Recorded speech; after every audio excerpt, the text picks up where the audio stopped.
Hello, welcome and welcome back. This is Jacob and today we are gonna be continuing and finishing off the narration and character voice acting for the side story Heart of Surging Flame.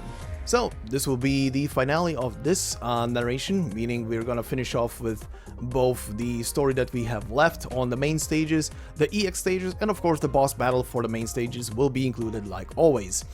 And for those of you who have missed part 1, the playlist for this is in the description of the video. And also speaking of that, considering that we are slowly but fastly approaching as this is going live on the channel, the next chapter of the main story to be dropped onto the global side of things if you are either new to Arknights or already a veteran and just want to have a reminder and just sit back, listen and enjoy the previous story and remind yourself where we left off prior.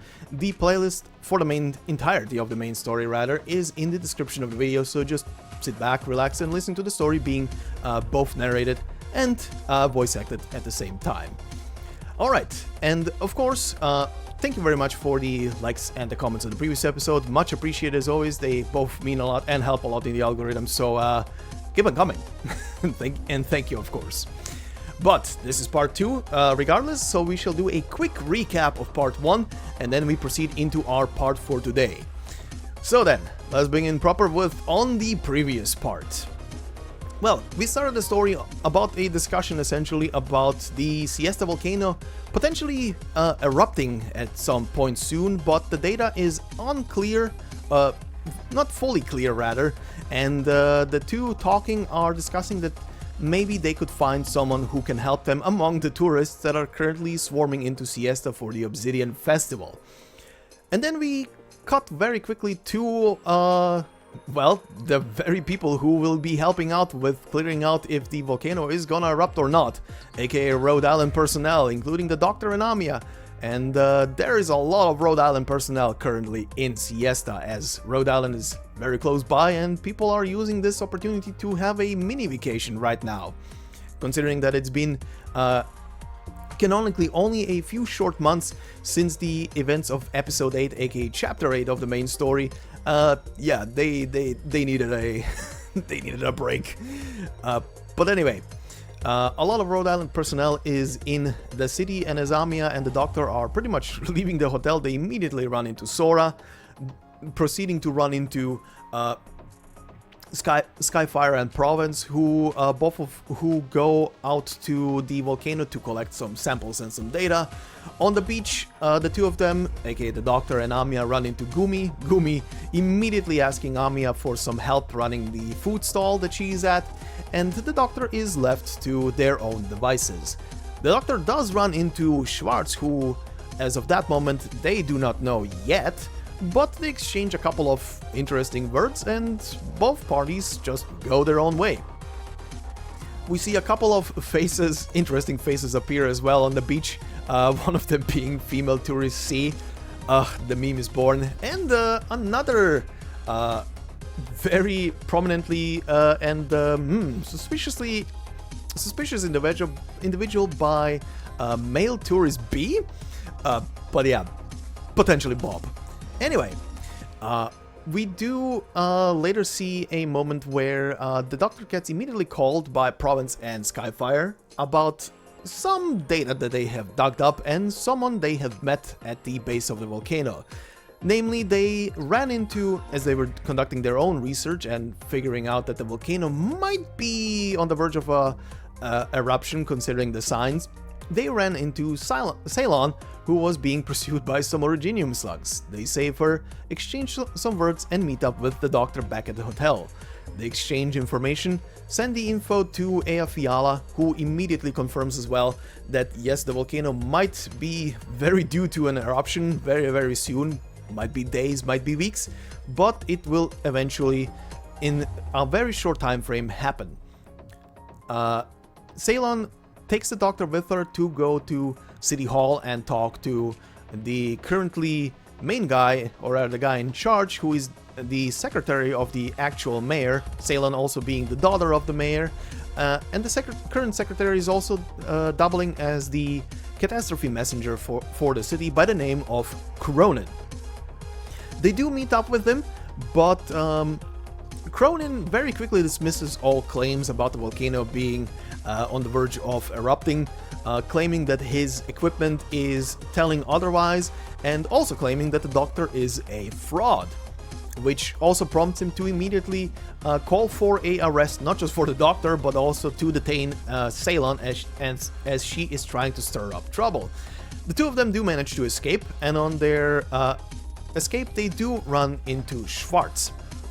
Ceylon being a bit perplexed as to why Schwartz would be blocking her escape, but Schwartz is determined to stop her because she is trying to just abide by her father's words. However, she does get stopped, including a couple of her cronies that are with her, by none other than Helgar, who is obviously also part of Rhode Island and currently also in Siesta with them.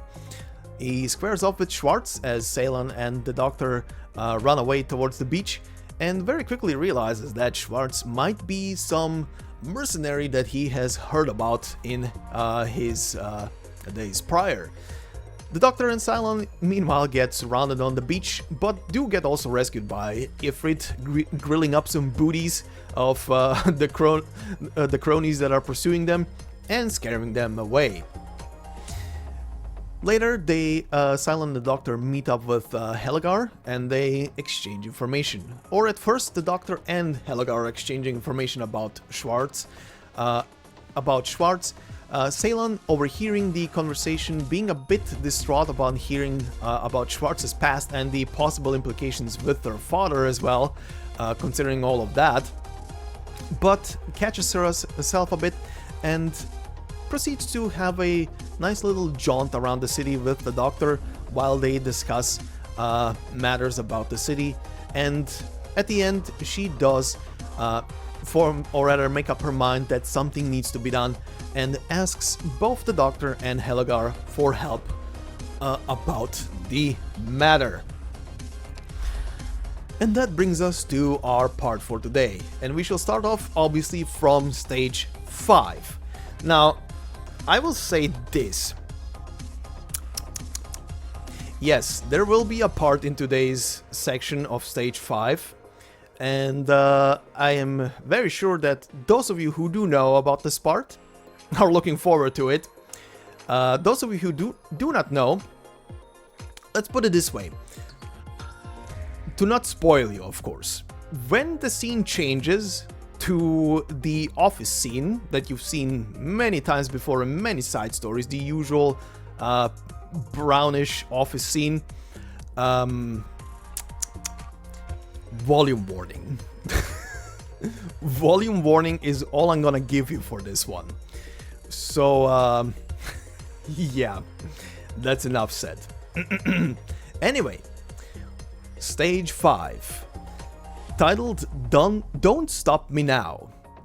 True courage comes from facing and accepting the truth. So, let us begin.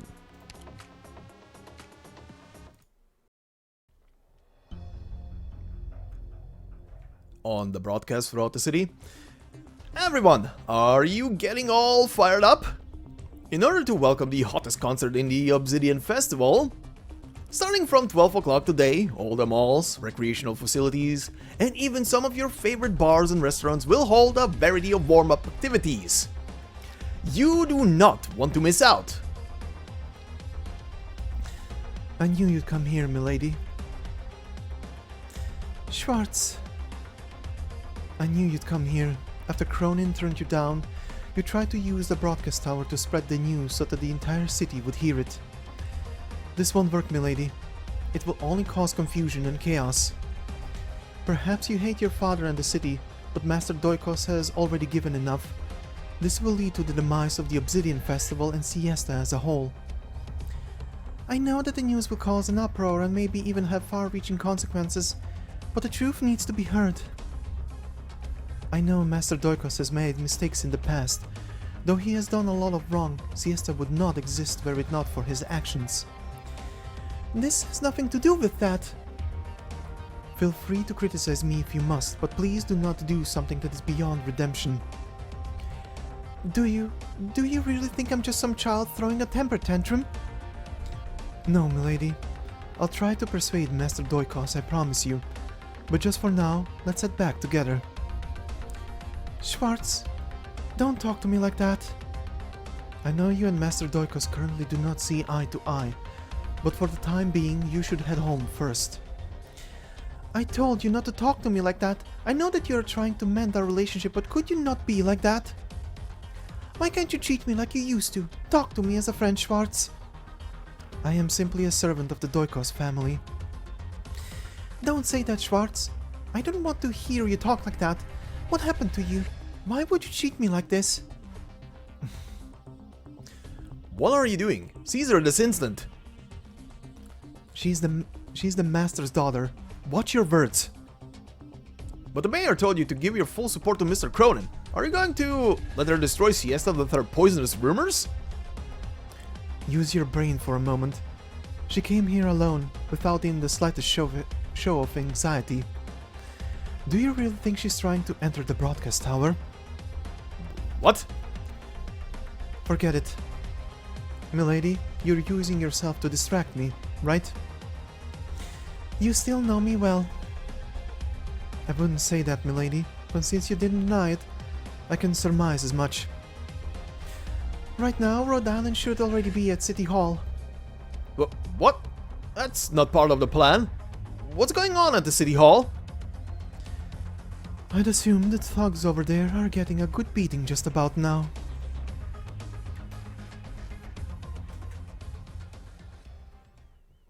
Why is it so quiet out there? I told them to hurry up and carry the materials away. Did they slack off on such an urgent task?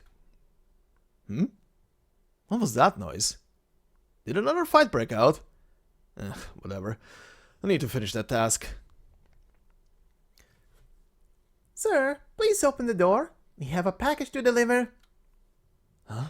Did any of you order something? No? That's weird.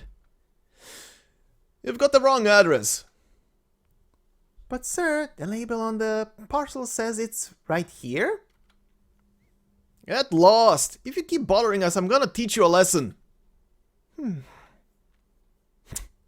Sly little devil. Trying to trick us again. Screw it. Doctor, stand aside. I'm kicking the door down. What? Don't worry. I'm more than strong enough.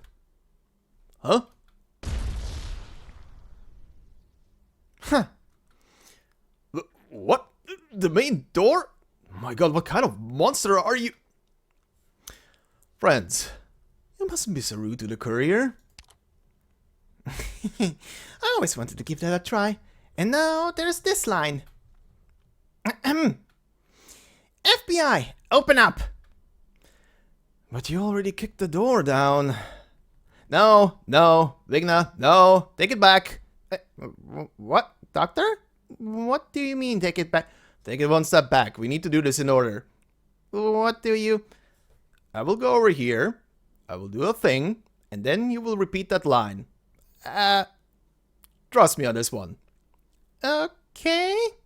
Here goes. FBI, open up?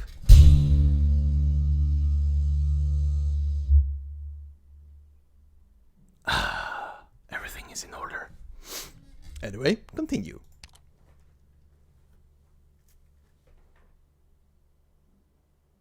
I hope you all are deaf now. I did give a warning.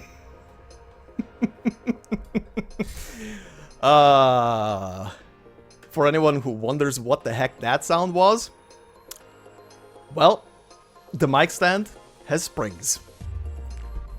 Continuing.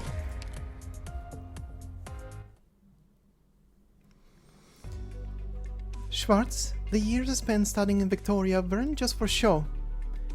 There, I studied the most cutting-edge science and technology pertaining to catastrophe and originium research. Things that seem to fall within the realm of the divine to you may well be a fact of reality for me. Everything that I've learned, as well as everything I believe in, tells me that I am right. Milady, you did not go to law school.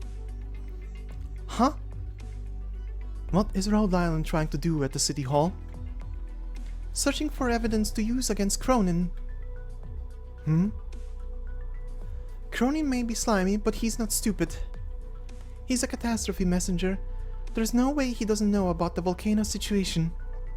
I'm sure he's hiding the truth for his own benefit, and as long as he can gather the evidence secretly, I think Rhode Island will confront him directly, so that whole secret search is unlikely to succeed.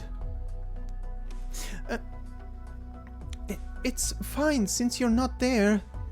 Milady, I want to know why you're doing this. If you give me a reasonable answer, I won't go after Rhode Island. This is something I have to do. I don't believe that my father is such a cold-blooded person. He would never stand by idly and let this happen. My father loves the city more than anyone else, and I know that better than anyone else. Do you still hate him? Why would I? If anything, he should be the one who hates me, because my birth took my mother's life. But he never resented me. What I hate is how he arranges everything for me and never tells me what he's planning. It may seem like he's protecting me, but the end result is that I only end up ignorant and helpless. Just like right now, it must be Cronin's fault. He must have hidden the truth about the eruption from my father. That's the only reason he ordered Cronin to stop me. Would you call that hate? Eruption? What Cronin said was you were going to reveal Master Doikos' secrets, so that he would be dismissed and put on trial. What? No. What did my father even do in the past? Don't worry about it. I see what is going on now. So, Cronin wasn't even under my father's orders when he tried to capture me. That about clears things up. Schwartz, if I really wanted to do something like that, I would have gone through the legal channels. Everything that I'm doing is also for the sake of this city, my hometown. I understand. Milady, you're not concerned about the past, or about social standings. I feel the same way as you, as does your father. No matter what others think, I'll always trust you and my father. Even if there is a conflict between our goals, I trust that we'll be able to resolve things between the two of us. That's why I believed that you would be here. We both understand this city well. That's why you'd come to stop me. Come to think of it, it doesn't really matter who the mayor is, right? I'm sure that's what my father would think. What he cares about is the city. That's why I know he'll agree with me. Schwartz, wouldn't you agree? You've grown, milady.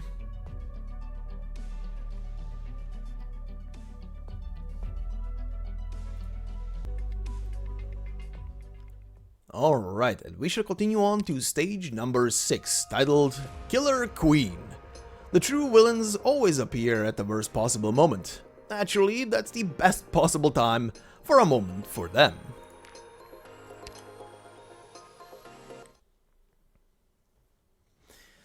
Everyone, are you ready?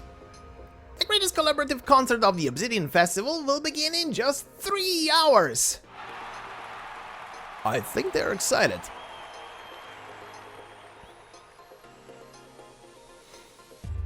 It's about time. As long as Schwartz and Rhode Island can fight each other to a standstill, things will go smoothly here. I knew pitting them against each other would be a masterful move. Hurry up, move these things out of here, pick up the pace, or you won't be seeing your paychecks. What's that sound coming from outside? A quick little flashback. Doctor, if we just rush into the broadcast tower, I'm sure we'll run straight into Cronin's ambush. If we move together, Schwartz will definitely try to disarm your forces first, and I won't be able to contain her at all. Even if we seize the broadcast tower by force without the support of the government, my words will only confuse the public and cause panic. If Schwartz is protecting Cronin, that will prove to be a major obstacle for you.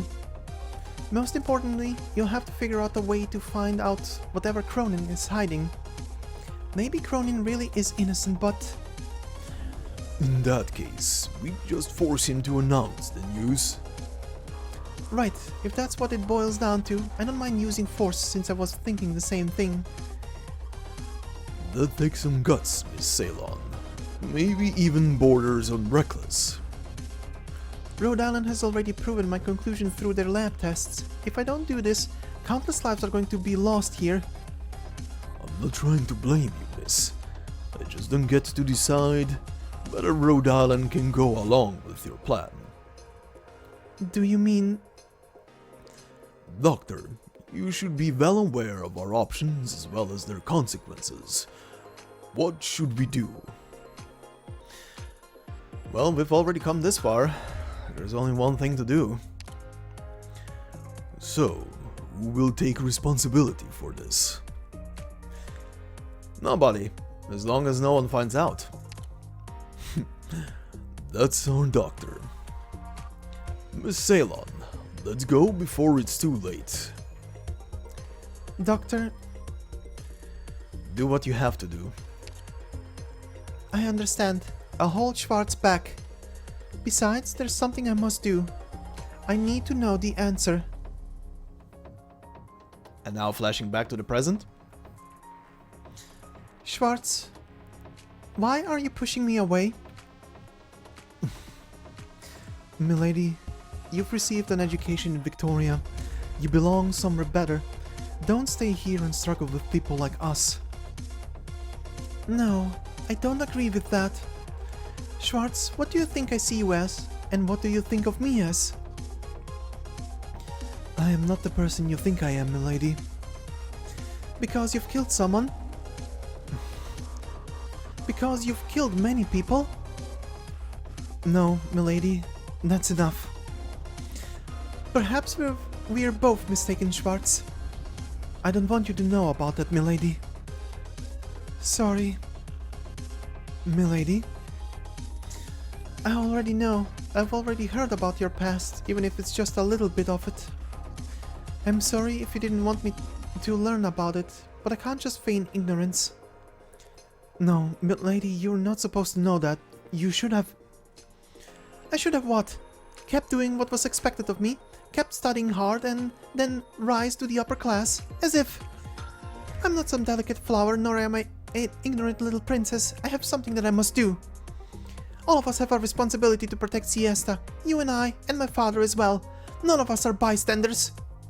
You didn't want me to get involved in this in order to protect me, right? No, You're just like my father, trying to dictate everything for me because it's for my own good. But I don't think so. So what if what I'm doing is dangerous? So what if you have a dark past? Maybe I'll cry, or be terrified, or even be hurt by these things. But if you ever say, Ceylon, I need your help, I'll always be there for you. No matter what you have to say, I'll always lend you my ear. If we really are friends, then we should do that for each other.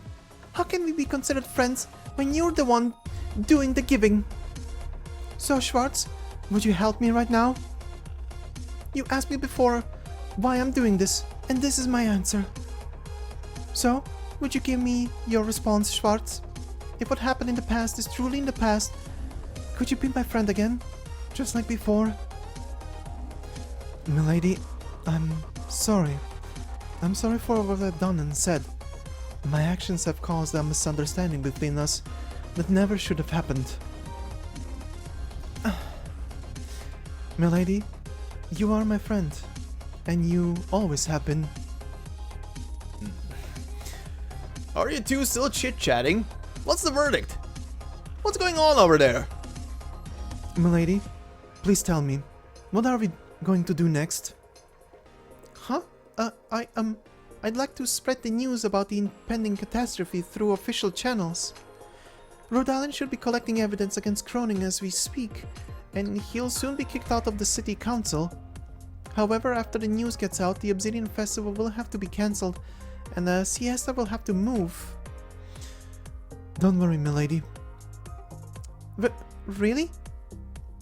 If that's what you desire, then I will support you. Schwartz. Milady, do you need me to protect you? Yes. In that case, please take cover. It'll be over soon. Schwartz, what are you doing? Are you disobeying Cronin's orders? Orders? Support Cronin? That's just a disguise. Since the very beginning, I've only had two orders.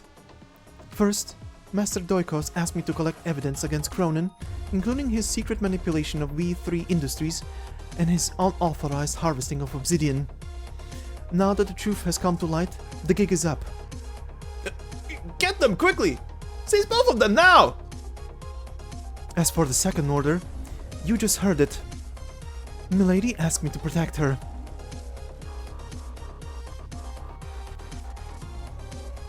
The idiot's about to get some ass whooping. Anyway, continuing on to the after part.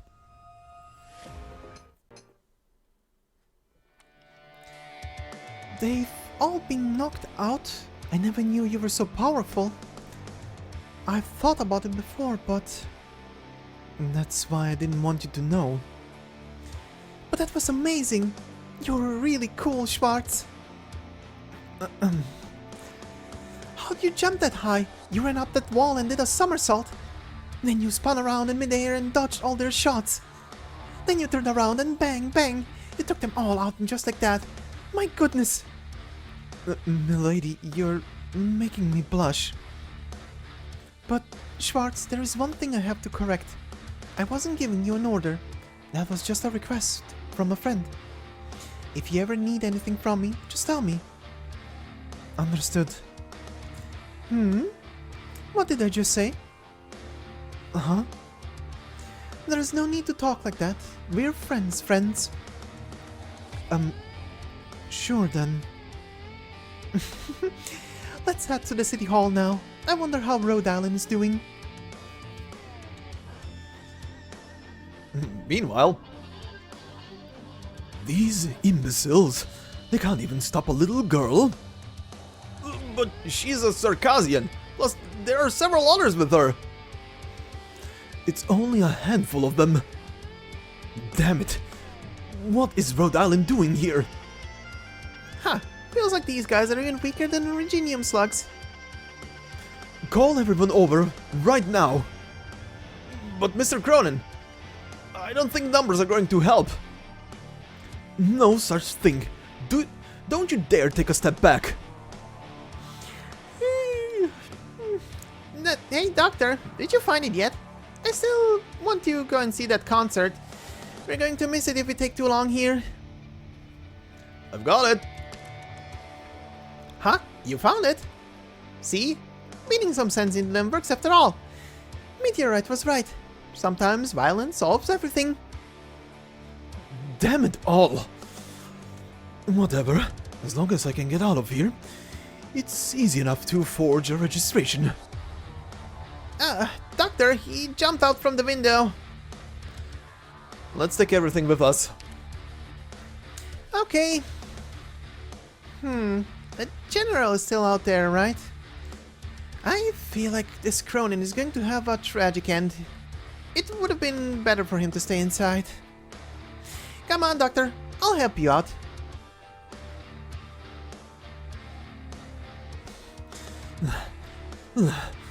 Damn it. I've got to call the others back right now.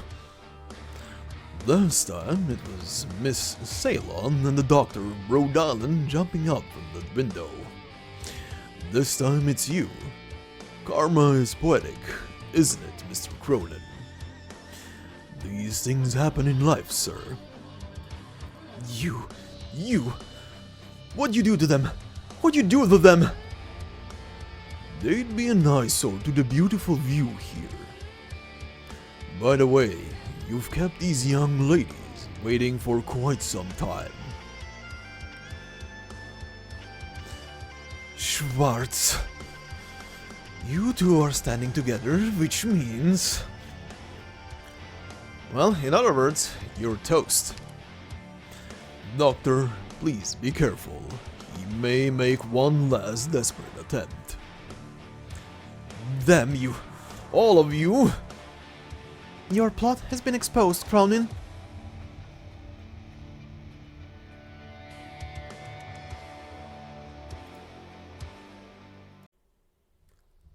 Alright Alright then, and we shall continue on to the cutscene-only stage ST4, titled In the Name of Love. Whether true love means watching silently or speaking frankly, there is no clear answer.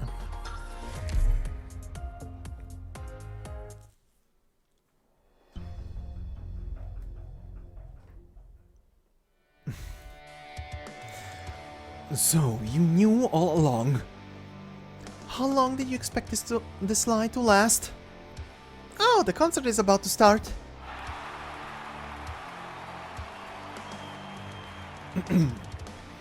Ladies and gentlemen, welcome to the Obsidian Festival! Are you all having a great time? Maybe they have. What a warm reception, but let me tell you something, you don't know anything about the true charm of the Obsidian Festival yet. Tonight, all the musicians that have been invited here will come together to bring you a feast for your senses. One main stage, 4 large stages, 12 small stages, 40 musicians from all kinds of genres will keep the show going for 18 straight hours until the sun rises tomorrow. Tell me now, are you ready? No, they're not.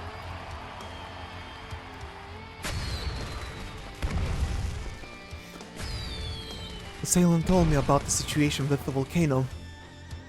You tampered with the station's data, and even accused Miss Ceylon of spreading false rumors. That's because we both know. We both know about what Herman did. Just say it then, if you already know. Go on, Cronin.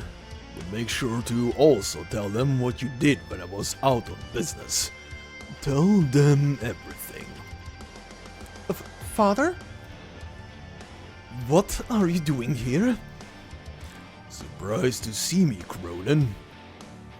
After I banned obsidian mining, there has still been a steady influx of fresh obsidian into the market. The mining team has been seen many times at the volcano's entrance, but nobody reported anything to me.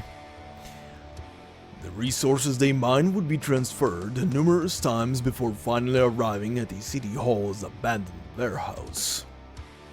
Despite the fact that I set aside funding to provide support for the very serendipity patients who came to Siesta, I learned that they were actually suffering from discrimination throughout the city. Does this news surprise you? Well, hearing about it made my blood boil. In order to find out the truth, I pretended to leave the city and asked Schwartz to investigate for me. Looks like just investigating these records on the relevant personnel was enough. Mr. Helliger, you're all safe. What a pity, Cronin. Originally, I was not opposed to sharing things with you, but you were too impatient. Me? Impatient? Everything I did was for the sake of the city. You were the one who taught me that. What happened to the Baru family 10 years ago, the collapse of the television station 8 years ago, and the way you persuaded, or should I say annexed? Yes, the way you annexed the Tarak tribe. I know all about these things. Everything I've done, I've learned from you. Exploit and abandon. Use any means necessary. The ends justify the means. Do you know all the sweat, blood and tears I've poured into this shabby hole? And what did I get in return? We've worked so hard to mine the volcano and finally managed to improve our situation. But what did you do? You squandered it all to subside those incurable infected. If that's going to be the case, I'd prefer an eruption. All I need is to protect the true value of Siesta, and then I shall rise once again. True that I've done many things in the past, but never have I wagered the fate of Siesta. What do you think about the lives of the miners and researchers? About the lives of everyone living in the city? Cronin, you're fired.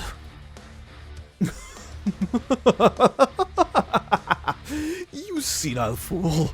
I wouldn't be so sure about that. Thanks to your delusional prattling, my men have all assembled. Wait a sec. How'd I burn it already? Matterhorn, take a look at this. What the heck? It feels like the temperature flow has changed. Wow! Huge waves! Wait, they're getting even bigger! They're way too crazy!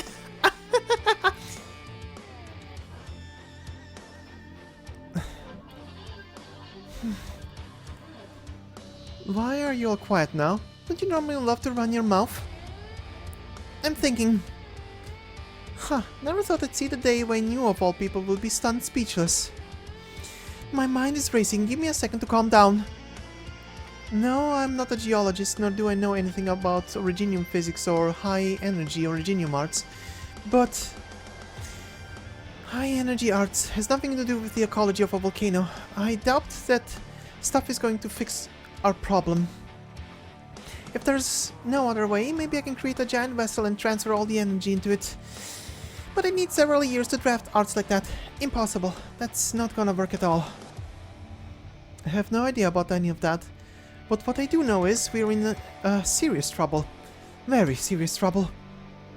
Of course we are. Otherwise, why would I get excited? Hurry up and figure something out then. What do you think I'm doing? I need to let the doctor know right away. So please, think faster. I'll send a message right now. Also, don't let the heat short-circuit your brain. I'm keeping my cool. You just said you were excited. Look, even your hair is on fire.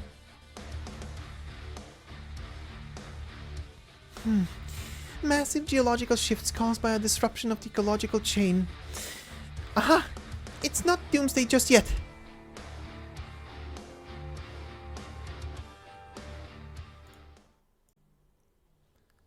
And we shall move on to stage 7, titled Final Stroke.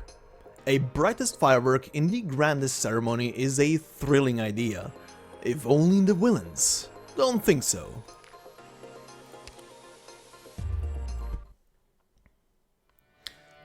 What happened? Hello? Did something happen? What's going on outside? Please don't worry, everything is perfectly fine. Come this way, please. The guests are all here, and they will take the stage in 2 minutes and 30 seconds. Quick, take care of whatever is going on outside. As things stand, you don't have any prestige left, Herman. I've spent years training these people. Only they truly understand the wonderful life that comes from hard work. Today is the climax of the festival. I'll take what has always rightfully belonged to me and then bounce. I bet you still have no idea what's going on. Let me tell you out of mercy's sake, the data you got from the monitoring station is wrong. The volcano will very soon become active. Originium will spread along with the eruption, and at least half of the city will be destroyed. But I won't lose anything. I'll even come back after the eruption to mine the Originium. Siesta is my paradise. I also deeply love the city, Herman. How dare you?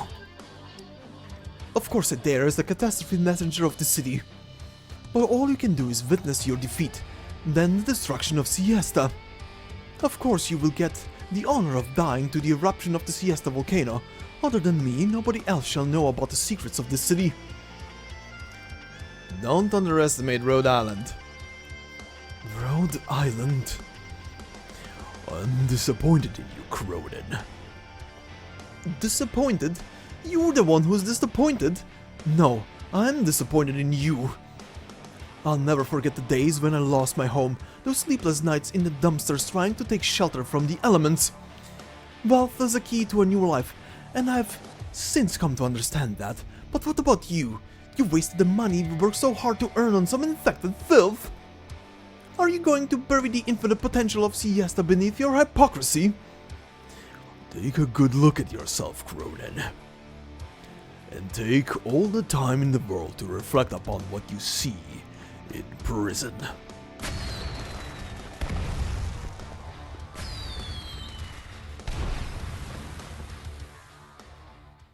And moving on to the after part. You've been by my side for 15 years, but you've learned nothing.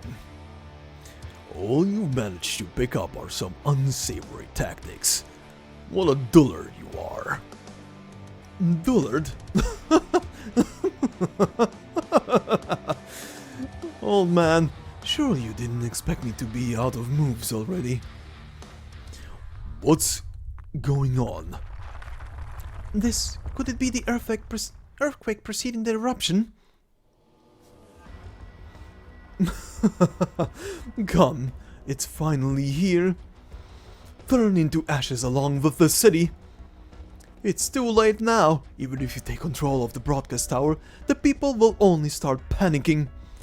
The volcano is about to erupt, but what can you possibly accomplish with that data of yours? I control all the escape passages. None of you are going to get away. You bloody hypocrites can't save anyone.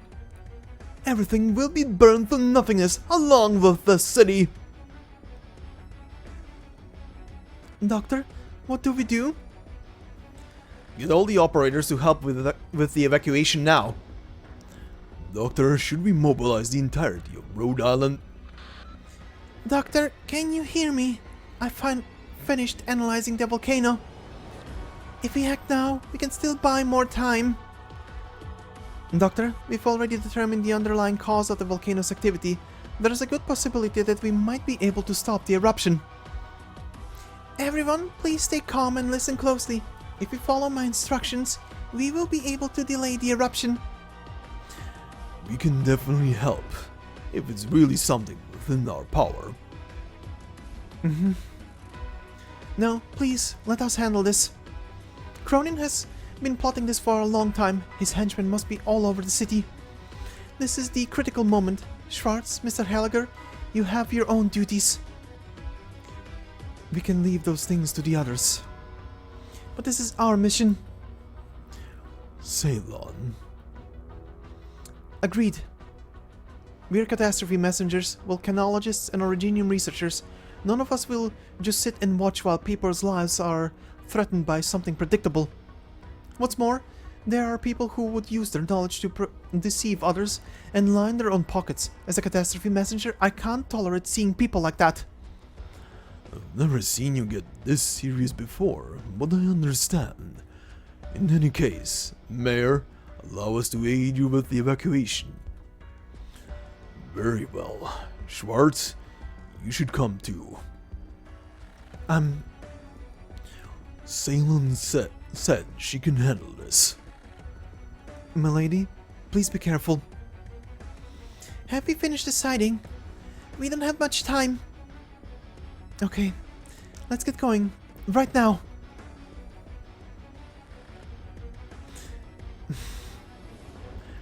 We should trust her. Besides, what she said was right. We each have our own duty to fulfill. They're just rushing towards death. Even if they manage to buy an hour or two, so what? Your daughter is going to get buried along with most of the city, and you won't even be able to find her body. Sorry, I couldn't control myself. Don't worry, he's right about the threat this poses. We can't afford to endanger the citizens any longer. Please lend me your assistance.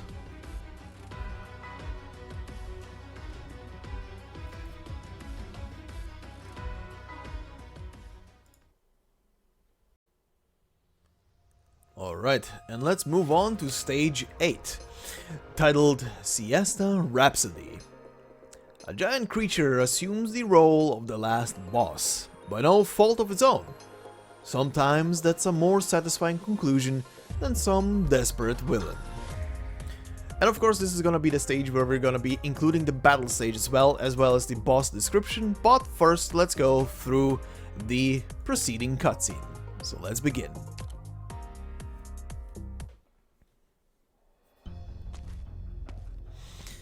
I never knew there was such a cave like this on the other side of the volcano. This used to be a natural cave, but after extensive mining, it's turned into a deep shaft. Be prepared, everyone. We still have a long way to go once we're inside. Our actual destination is in the depths of this cave. Even when I was back in the lab, I never imagined that I'd be diving deep into a volcano during my vacation. Can you explain what's going on to me now? That phone call was way too obscure. What did she mean by there's a good chance to stop the eruption? I think Skyfire can explain it better. Help me out here. Prowance and I came to this conclusion after exploring the volcano, and we discussed it with eyjafjalla. To explain the theory, we'd first have to talk about the habitat of the Reginium slugs, or rather, we should call them volcanic slugs or lava slugs. Even though they look just like normal Reginium slugs, these creatures feed upon the special obsidian found in this volcano. These Reginium slugs make their colony very close to the core of the volcano, where lava mixes with special components to form large quantities of this obsidian. Once the people here discovered that this obsidian was special, they followed the slug's tracks to locate the source. I see. I've read about this before. People in some places take advantage of the animals' habits to locate and exploit resources. People can always draw connections from interacting with other creatures.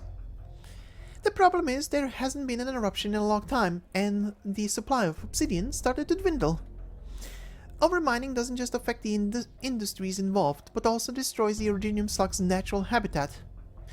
As a result, they became increasingly restless and started to burrow more and more in search of new habitats. This is most likely the source of the abnormal internal activity within the volcano. Doing this may be effective for keeping the colony alive, but the end result is a catastrophe for Siesta. If we do not protect the gifts from nature, the nature will instead grant us punishment. So, what should we do now? Is there some method to block the volcano? We should approach it from a different perspective. We actually need to pacify the host of this abode. Let's hurry it up. We need to go deeper.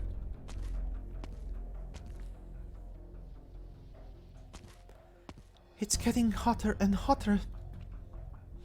It's just in front of us. Everyone, be careful.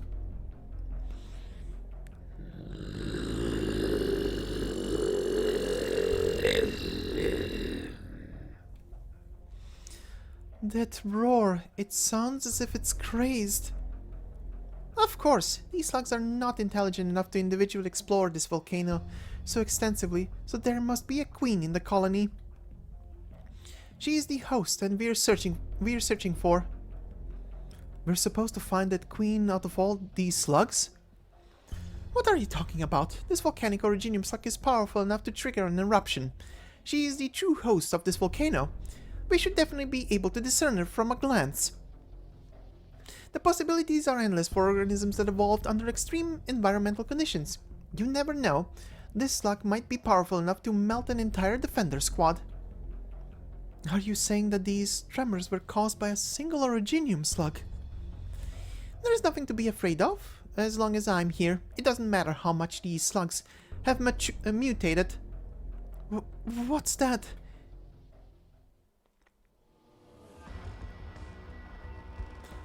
How can this be? The lava is already coming out? No, that's the mutant Reginium slug. Head down the cave.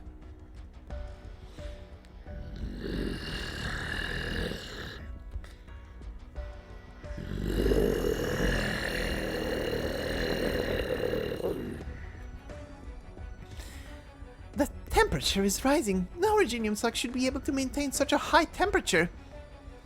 You're still calling it a slug? That's more like a moving volcano, don't you think? Well, I didn't get to draw any detailed inferences, but this is definitely beyond what I had calculated for. I'm starting to miss eyjafjalla a little. Watch out! It's getting closer to us!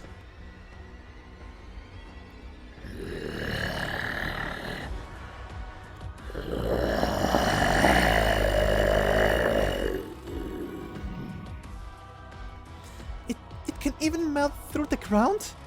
No, look at the wall and the ground. They're covered with these wave-like things. Move back. They're all lava originium slugs, enough to cause volcanic activity. I suppose this confirms our target then.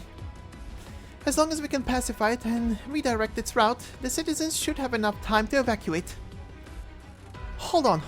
How are we supposed to pacify this mini volcano? By beating it down. What else can we do? It's got such a massive body though. What if it explodes here? Are you sure that won't cause an eruption? Let's just ask it to go home really nicely then. I suppose we have to take it down one way or another.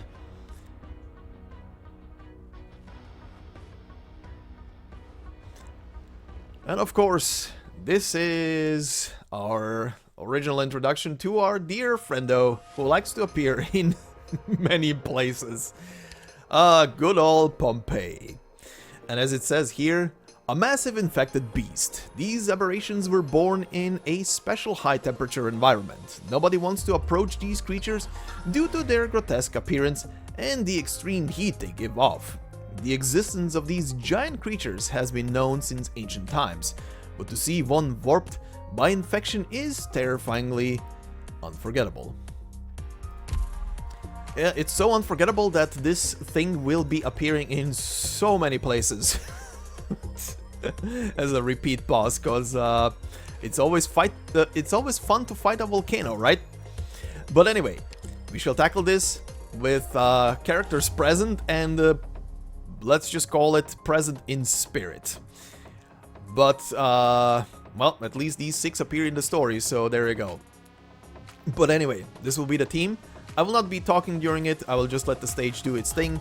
As usual, I will let it run on double speed until the boss appears, and then I will let it slow down to the regular normal speed, and let it run its course until the boss is defeated. Anyway, let's start.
切り裂く。空があなたを焼き尽くしますわ。みんなお腹すいた。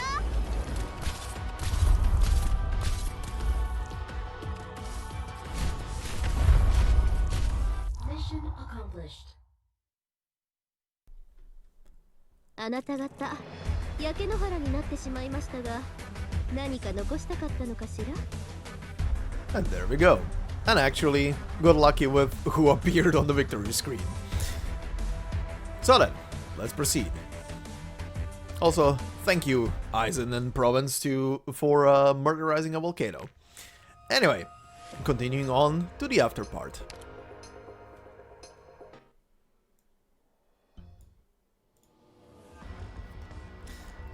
Watch out!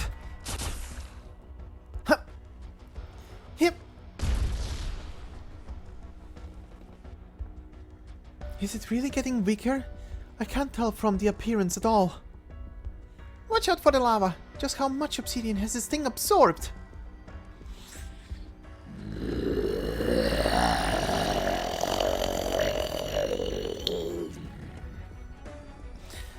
Poor thing.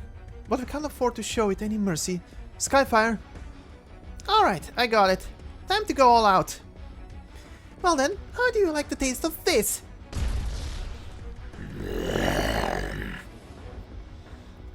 It's becoming enraged. I'll block its way. The rest of you, focus on attacking. Pigtail! I finally managed to land a hit through a crack in the lava, but I can't guarantee that it's going to work on something of this size.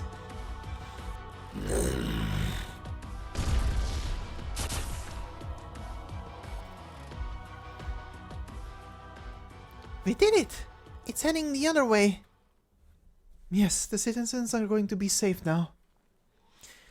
Good grief, I can't believe a single slug would be that hard to deal with. My skirt is all ruined. It was the leader of the colony, after all. If people didn't destroy their habitat in the first place, then perhaps... I'm exhausted. Let's not bring up that tiresome topic again. Me too. I'm so tired I can barely stand. But we have to head back to Siesta. There are people waiting for us there. Whew. That's understandable, but a mature lady should also learn to get help if she's not able to keep her balance. Thank you. Alright, let's go take our victory lap now. Once we get back, there might still be some time for us to enjoy our vacation. But sooner or later this place will... Bigtail? I'm coming. Skyfire. I know. But we should respect the city's choice and let them handle the rest, right?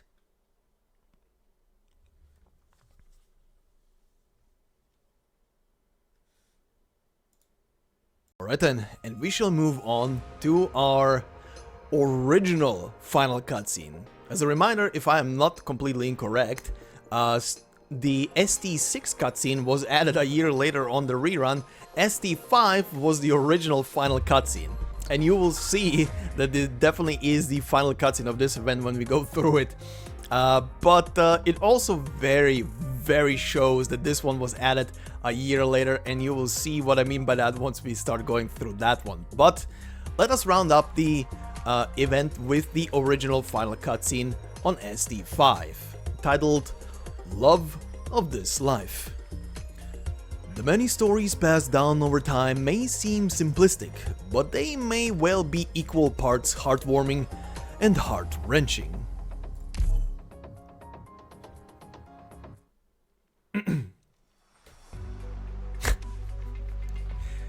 Okay, I do have to say this as well.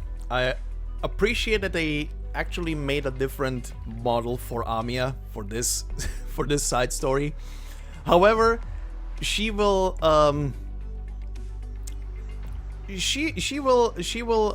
admonish the doctor for what they did during this whole thing right now, and with this getup and this face, I cannot take her seriously. Daughter of mine, please. Anyway, pardon. Doctor, I have to blame you for what happened this time. Everyone has been injured to some degree. As the leader, you're responsible for that. Gumi has already finished treating them, but it's going to sting if they get in the water. Geez, you need to show some more reservation when leading your teams. Sorry. That swimsuit looks good on you, Amiya. Is that so? Miss Savage picked it out for me. I was so worried that you wouldn't like it. Wait! Don't you try to play that trick on me, Doctor. We did go a bit overboard this time. Good grief. And I have a word for Mr. Helgar as well. I explicitly told him to keep an eye on you, so why did he turn a blind eye? Until a contract is signed, Rhode Island is not allowed to intervene in the internal affairs of an independent city-state. If we get caught up in legal repercussions, Rhode Island will be in a very tight spot. Actually, I already... Yes, I know. Doctor, you really did something very dangerous. Why were you fighting with crazed fans anyway? If you're an adult, you should act like one. No matter how much you like a band, you need to be nice to the other audience members, and you certainly can't pick fights with them. But we were... Shush. No more questions. That wraps up this incident. Okay. Be more careful next time, okay? I know. Alright. Doctor, come with me. I found lots of beautiful seashells on the other side of this reef. Beaches are absolutely fascinating. The water isn't cold. Proceed to splash Amiya with water. Doctor, please don't do that. Darn it, take this. Amiya having fun, too precious. Anyway. Doctor, nice to see you. Ceylon told me many things about Rhode Island, so I've been very keen on speaking with you. How about taking a walk with me? That's fine.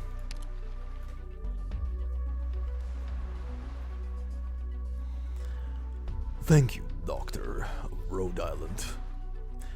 Had you not helped my daughter, her recklessness would have ended dismally. I actually didn't do very much. I trained Cronin myself. His instincts may be base, but he's also very capable.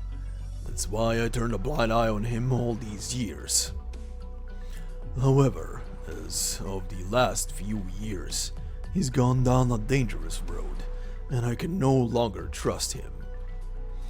This time I left Schwartz here on purpose just to see if he's still trustworthy. The results were disappointing. Why are you telling me all this? I enjoy walking along this part of the beach. That's because my wife, Barbara, sleeps deep within these waves. I still remember that day. The weather was a bit warm, and the sunset was splendid. She turned to me here and said, "If only we could stay here forever." In the blink of an eye, I was left behind. Doctor, turn around and take a look. Do you understand now? This city is a paradise I built for her. As for why I'm telling you this, because I can tell that you and I are the same type of person. In this world, not everything can be resolved with good. Sometimes, we must get our hands dirty. Who knows? For me, good and bad lost their meaning a long time ago. The only thing that matters to me are results, in this city. Why not tell Ceylon? I'm not looking for understanding, Doctor. If I needed my daughter's understanding, we would not have become like we are now. Besides, do you think she'd really understand if I told her? No, she still needs a long time to understand that the world isn't as black and white as she thinks. Schwartz hopes that she will never understand, but Unfortunately, I lost the ability to make that choice. Doctor, Ceylon would like to join you, so I asked Schwartz to accompany her. I'm fine with it. After all, the Siesta is no longer her paradise. I've seen the new geological report. Sooner or later, Siesta will be consumed by the magma. We've managed to postpone that day's coming. I am grateful for the effort that you've all put forth today. Over the years, I've been looking for a solution to this matter. I have found it, but the price is almost as great. The new development zone I've been working on will become a brand new mobile city. By the looks of things, it will become the next Siesta. I'm deeply attached to this place, but that doesn't mean that I can ignore the volcano that slumbers fitfully beside me. After the end of this Obsidian Festival, we will begin moving into the new mobile city. As for Siesta, we will let her rest until the magma reclaims her. The Obsidian Festival. I heard that this ocean is bounded by land. Some have told me that this isn't a real ocean. It may be wide, but it's not boundless. In that case, we will continue to follow the coast. Perhaps one day, we will finally return to our starting point. The real starting point. However, by that time, this beautiful beach, the Great Obsidian Festival, and this coastal city with its volcanic smell. The Siesta that holds the memory of countless people will be gone forever. Perhaps one day you'll be able to tell her what I've told you here today. Perhaps the day will never come. And one day, should she perhaps need my help, you can come and find me. No matter where Siesta is or what it looks like, this city will forever support her. Or rather, I should say, as long as Siestans exist, Siesta will also exist. Within the hearts of young people like her, where Siesta really is.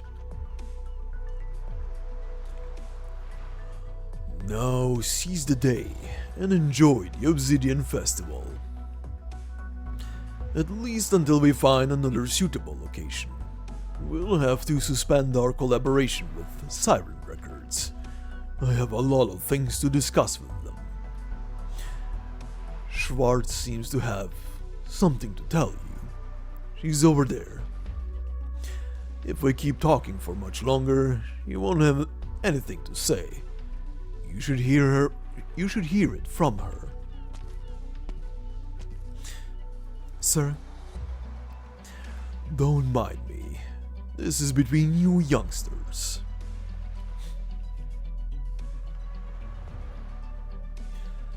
Hello. Hello, stranger. Can I buy you a drink? I'll pass for now. Actually, I wasn't really going to say anything special. At first I was going to give you a good beating. Miss Ceylon has never been subjected to such danger. But I have to thank you as well. Without your help, we might never have been able to clear up our misunderstanding. Truthfully, I did not want her getting involved with these things, but perhaps you were right. She has her own ideas and her own responsibilities. Time doesn't flow backwards. This is who she is now. Thank you. Were it not for you, everything I loved would have been destroyed by the volcano. I am in your debt. Doctor! Hey, Schwartz, what are you doing here? Milady? Perfect timing. I have something important to announce. I am going to submit my resume to Rhode Island. As I said, I'm interested in joining your company. It's not easy to get in. I already asked Miss Eyjafjalla and Miss Skyfire about it. They said I have their recommendations. After seeing your abilities throughout this whole situation, I've come to this decision after careful deliberation. But Rhode Island is not a simple drug company. That's why I want you to come with me. By the way, my father already approved of it. I know, if that is what you desire, milady. So, Doctor, we're going to be colleagues from now on.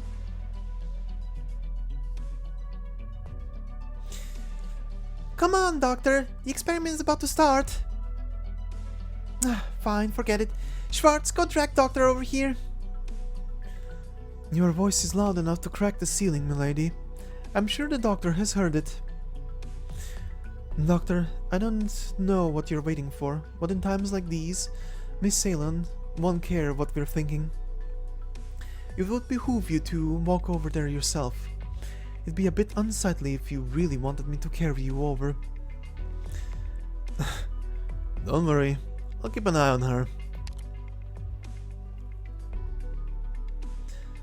Very well. Please wait a moment, milady. We'll be there shortly. Let's go, Doctor.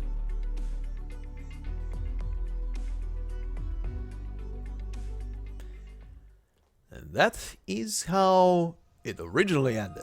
And then we had the scenes on the EX stages. But now we have this beautiful, and you can very easily tell once we start going through it, extra added scene a year later in the rerun. So then, ST6 Seaside Serendipity. Look closely. What is it that stands in front of you?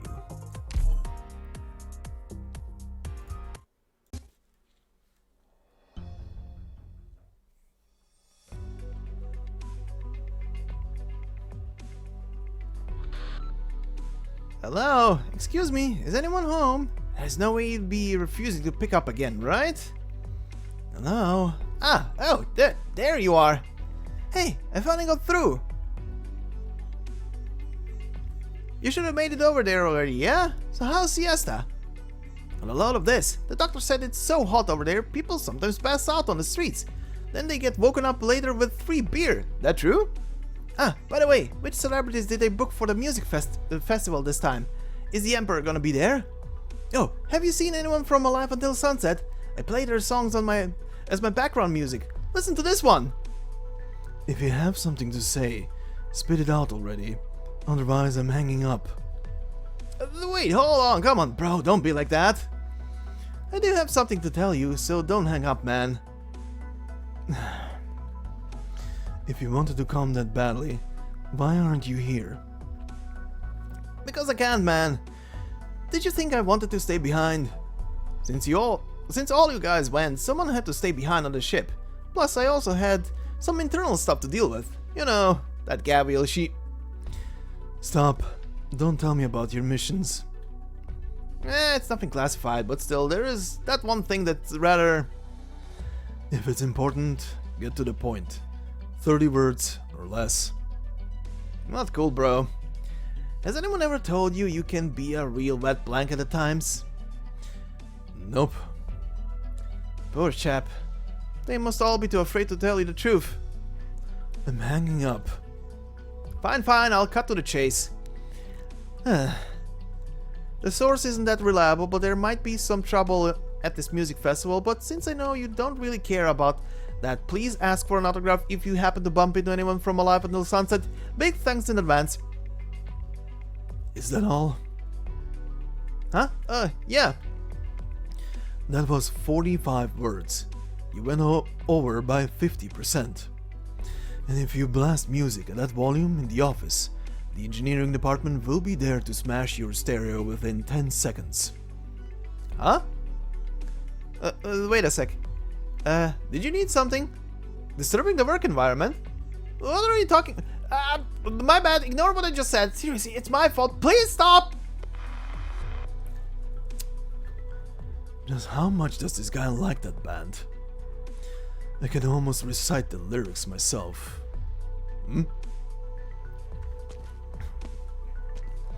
The scenery out here is amazing, but it really is hot and humid. I can practically wring out my wet tail. The temperature here in Siesta seems even higher than I expected, which is weird. Hey, Skyfire, don't you think so too? Considering the way we're dressed, it'd be a stranger not to be hot. Good point. Everyone's too dressed up anyway. Someone might seriously get heat stroke like this, so let's get changed already. Besides, I heard we might have a chance to head down to the beach, so I brought the swimsuit. Hold up, not yet. Aren't we going to go to the base of the volcano? We'll have to wait until we get back first. Let's hurry up and get it over with then. I want to kick back and relax on the beach too, you know. Not every day we get a chance like this.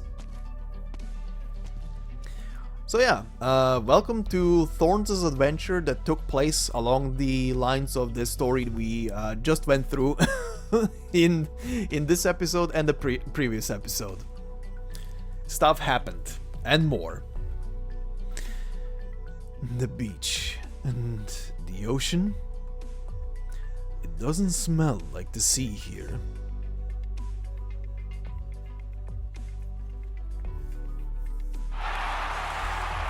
Phew, how many songs was that? We still have another performance tonight. Don't get all excited and blow your energy this early. Not cool, but I'm still having a good time. Frost, you too, right? Frost plucks a cord. Not like it matters, nothing's going to burn us out. Yeah, I guess that's true.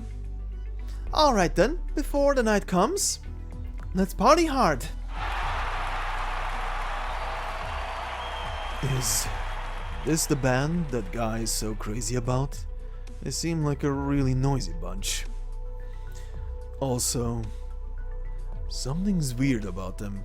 Can't put my finger on it though. Is it because of this song? What exactly is this familiar feeling? Have you found the young miss? Hurry up, after them. They couldn't have gotten far. This way, we have to bring her back. Hey, stop squeezing, how rude. What the hell stopped on my foot? Who cares about the people? It's time for the next song. Woo! It's the first song of their album Deep Color in the Sea. Huh? Just now, who were those people looking for? Based on the way they're dressed, they're no ordinary group of civilians. Excuse me, sorry, let me through, please. Yeah, I finally made it out. What's the hurry? Who are you? Oh, it's Thorns. Don't scare me like that. Anyway, since you're here, does that mean you're also a fan of Alive Until Sunset? Alright, I just remembered. You're also Aegirian. Feels like every Aegir I've met has some special connection with them. The sea they sing about is so much more beautiful and intense than the waves of Siesta.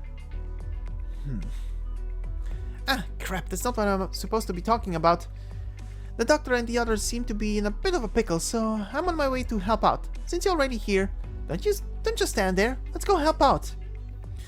There's no need for me to go. Huh? Why is that?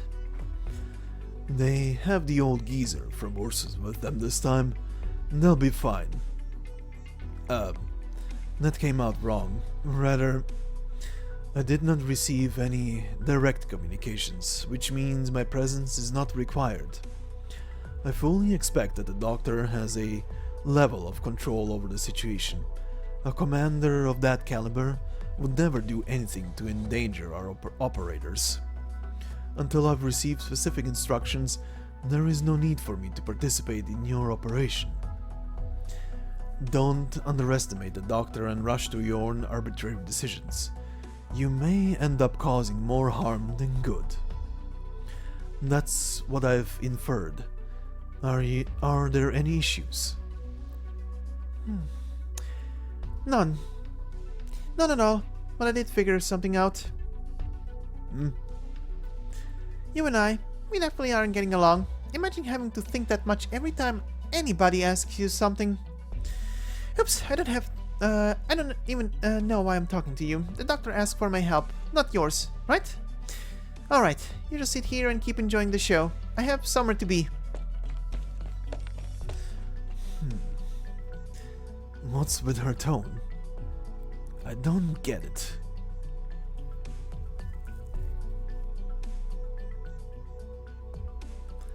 Have you heard? There's a barbecue stall in the food court by the beach.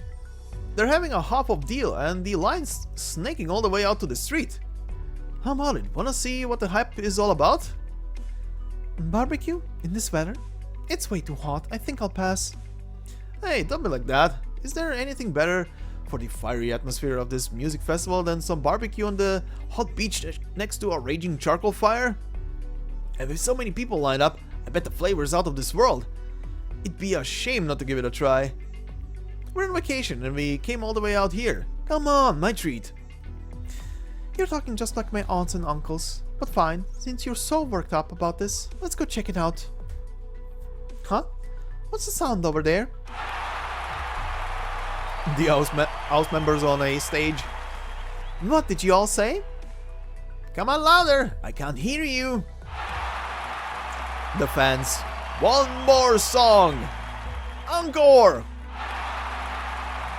Looks like they set up a temporary stage. Not sure which band is performing on this street though. Don't you think that's much more interesting than some barbecue? Look at all the people there. What if that's some famous musician? Hey, who hit me? Watch out. Thank you. Oh, that's rad. They're way too awesome. I've never heard this band before. The scene here is even better than I imagined. I knew I made the right call. Enjoying some good music is way better than barbecue in the middle of the summer. I don't know when they're releasing their next album, but I'm definitely buying it. I see how it is. You're just not a fan. You're just not into barbecue. You only now realize? Alright, let's drop it. By the way, where's your purse? Huh? I could have sworn I had it with me. Are you looking for this? What have you done? How could you just strike me like that? Ah! My arm! Oh! Stop your sniveling. It's not broken. I hate noise. Should I shut you up some other way? The unremarkable tourist gurgles strangely as if his throat is being pinched. Here. Oh, my purse! 2 watches, 4 wallets, and a woman's bracelet. It seems that being immersed in music can indeed cause one to let her guard down. Everyone is alike in that regard. It must have been quite easy to get your hands on these things, otherwise you wouldn't have the gall to do it again and again. What are you talking about? These are mine, they belong to me! Rubbish. Your slipshod lie is an utter waste of my time. Yeah, that clearly is my purse. Huh? There really are thieves running around. Maybe these black suits back there were chasing after thieves. Black suits? They are not so well intentioned. Make sure to hold on to your things. If there is nothing else, I need to bring this one to his other victims. What are you talking about? What victims? Let me go right now or I'll report you to... Silence. Ah! Mister, of course we believe you're in the right, but how do you know where the other victims are? How could you find them?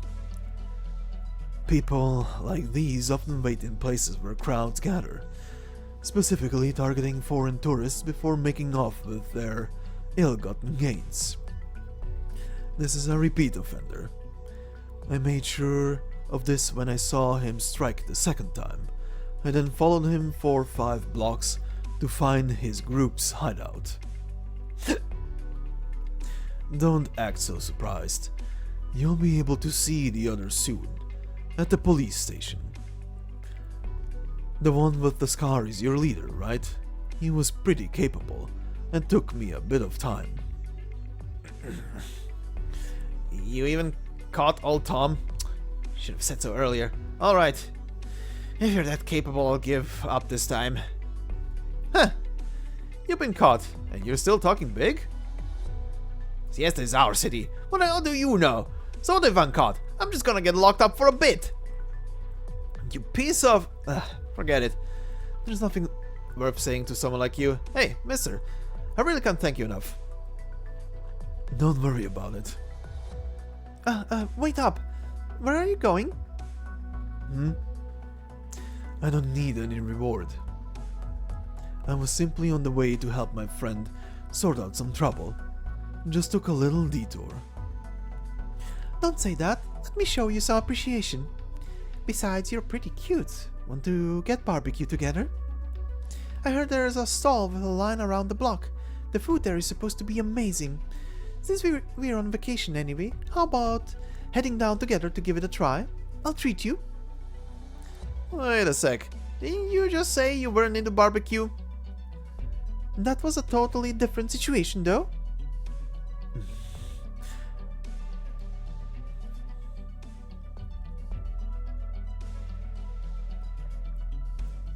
That should wrap it up for this batch of customers. Do we still have any time? Also, the fire's starting to die down. I need to add more charcoal. I got you. Watch this. Is this the barbecue stall everyone's been talking about? I must say, this does look quite promising. But the charcoal you're using... Huh? Wait up. Who the hell are you? Stop messing with my stuff. Hold up. That weapon of yours, I swear I've seen it before. Let me think. No hints. I know I've seen you somewhere before. Aren't you the one following the doctor around a while ago? No, that's not right. That guy doesn't look like you. Except he was wearing a black cloak, and his sword wasn't that long. I got it. You're the guy who was running circles around the deck yelling his head off, right? I knew it. I'm sure of it. The one time that a mean lady from Yan ran out screaming all those bad words, she was calling you, wasn't she? Ifrit, the one running around was Mr. Elysium. I actually remember he was yelling, "I'm the one who drank your smoothie." Miss Lazy was upset with him because she left the smoothie in the refrigerator. Why was he yelling something like that then? Makes no sense. If you're gonna do something bad, why shout it out to everyone? And how'd you find out anyway, Big Ears? Because he and I were betting on whether the next operator to pass would be male or female. He lost. I was the one who passed by. The hell? And I get treated like a kid? Sorry to interrupt, but your meat is about to burn. Had you turned it over 36 seconds ago, you might have still been able to achieve a medium well state. If you turn off the heat now, you could still have a chance to save the flavor. Also, if I'm not mistaken, the charcoal you just added to the stove is damp, and within the next 10 seconds, there is a 73% probability that it will explode. Considering the current state of the smoke and the attendant sparks, I'd have to increase that probability by 10 percentage points. Um, Damn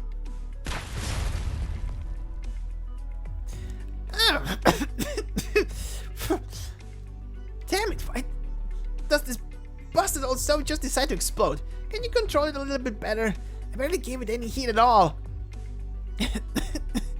Sorry, it's my fault. I shouldn't have tried to do that after all. I thought it'd be fine if I just helped grill something. Huh? No, you didn't do anything wrong.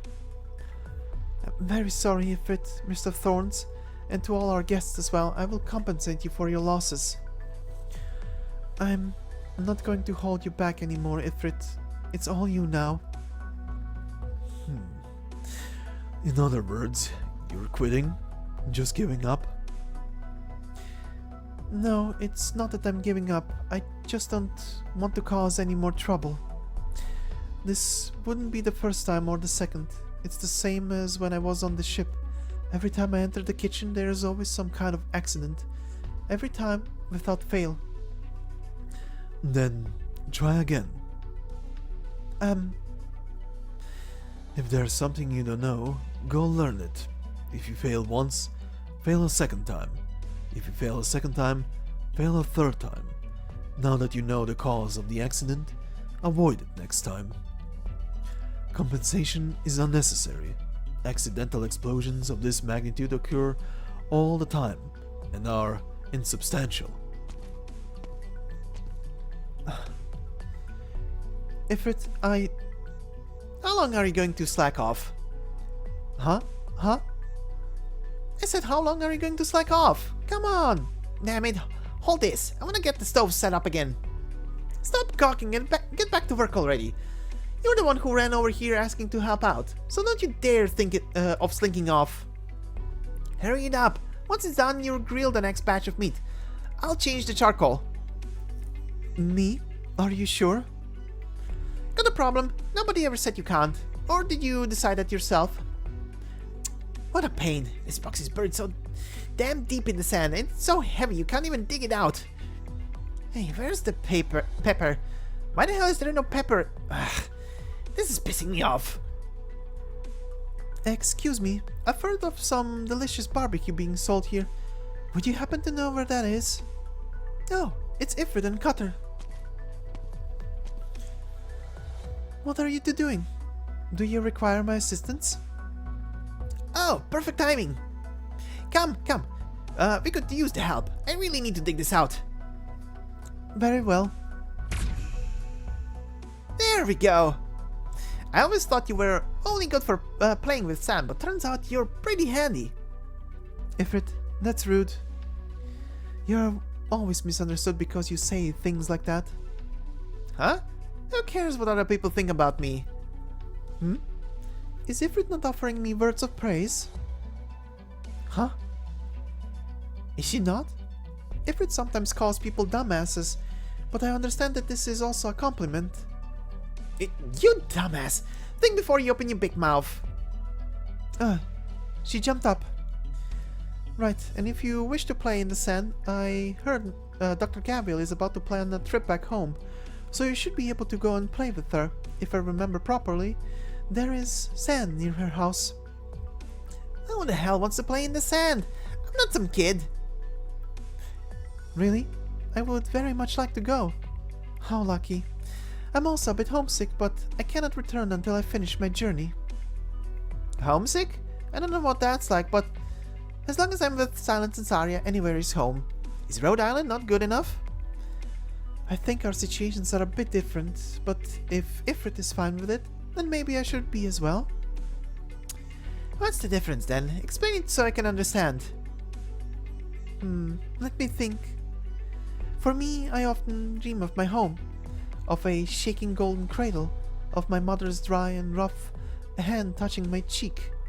This may be nothing more than sand, and it might be very comforting, and it might not be very comforting at all, but in my dreams there is still something nostalgic about it. It is the place to which I must ultimately return, no matter where I go. Was it clear enough of an explanation? How did we start talking about this? Alright, let's cut the chatter. I'll rebuild the stove rack, so I'll need you to prepare the new charcoal fire, Ifrit. At least, thanks to Mr. Thorns, we now know what to look out for. Yeah, right. Let's stop talking about stuff and just get back to work. Oh, that guy's name is Thorns? You'd never guessed it from his looks, but he's actually a pretty nice guy. Yes, Mr. Thorns is a very good and kind-hearted person. Kind-hearted? That's a weird way to put it. It's true. I just saw him stop a group of people who were going to harass the doctor. Pigna told me those people were trying to stir up trouble, but she also said there's nobody on the other side capable of fighting, so we have nothing to worry about. I was going to go and help, but it seems like that won't be needed. Oh, that's right, Mr. Thorns also caught a thief. Huh. He always has that nasty, arrogant look on his face, but he actually does stuff like that? Like he helps people for fun? Wow. I thought he was the kind of person I'd never get along with, but it turns out I was jumping to conclusions. Yeah. It's best to make sure that the person you're discussing is not within earshot before speaking so loudly. Why are you still here? I just got back. Here, pepper. Oh. I'll be going. No need to thank me. Well, thank you anyway. What a weirdo. He may be strange, but he truly is a good person, no? So yeah, TLDR, Thorns did help out with the Doctor's mission behind the scenes. And also, they pretty much confirmed the Gabriel story here and a couple of other things. Anyway, the sea? That's not quite right. Compared to the sea, this is too humane. Other than the slight salinity of the water, what else tastes of the sea? Hey. Hey, I know you're there. Hey, speak.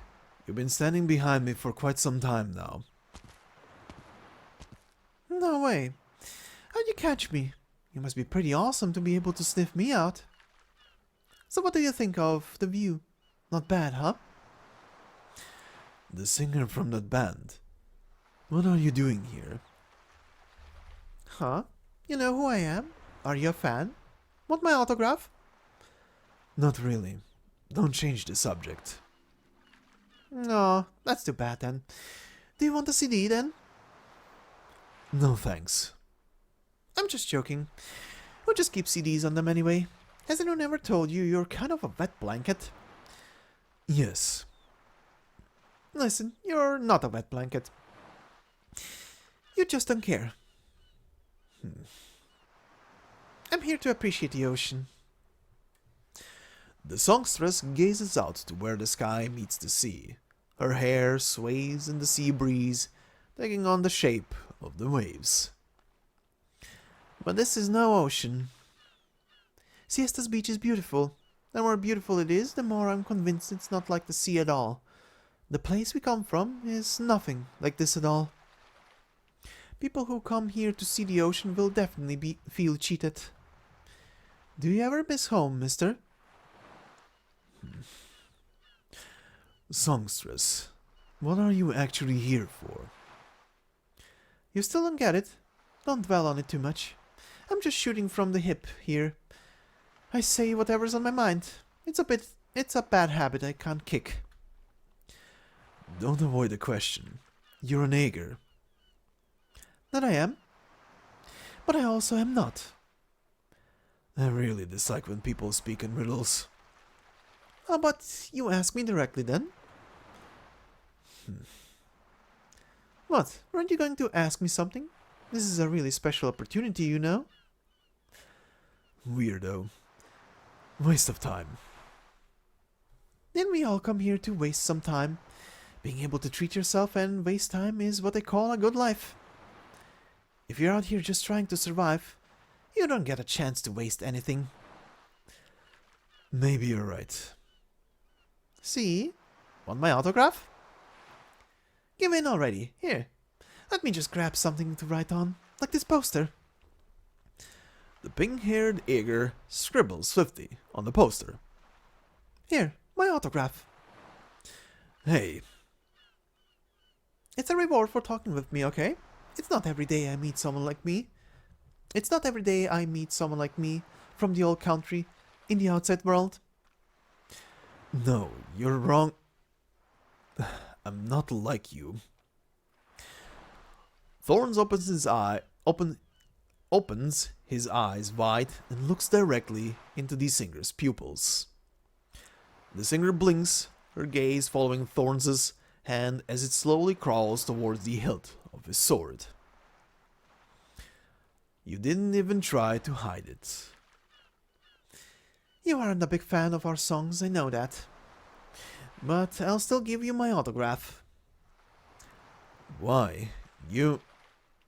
Because you like to dance. There is no way someone who likes to dance could be a bad person. Sounds utterly stupid. Don't be like that. It's just something I've learned from a whole bunch of people. We've all spent a long time on this patch of dirt, and we've also learned a lot. You didn't grow up in the sea, did you? You're much more at home bouncing around on land than you would be in the water. But you've never known its gentle side. Oh, you're not going to miss home.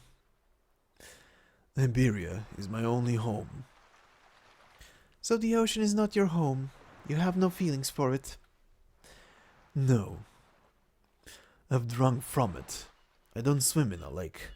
My ancestors went to Iberia, but they could not bear to part from the sea. I do have feelings for it, but at the same time, I fear it. Yeah, thought so. I've heard the ripples of your falling tears. Your darkest nightmares, your deepest fears. Your heart cracked into petals of blood. What's that song? Nothing special, just something that came to mind. But I think you're right, mister. I think you ought to be afraid of it. Of course... In the distance, the loudspeakers of Siesta begin to replay the songs from the main event of the music festival, and a familiar tune fills the air. Elysium has been humming this song every day for 2 weeks now. The song seems to be one of the masterpieces from the band the singer belongs to. And now the singer... The disguise fell off when I remembered the scar you left me is the pain you forgot. To chase after your shadow is to chase after naught. With thunderous voices they'll rise and call your name, and when they catch your scent, they'll demand to hear your shame. Of course, whether or not you fear it, it will come for you. It is here. Let's go. Don't look back.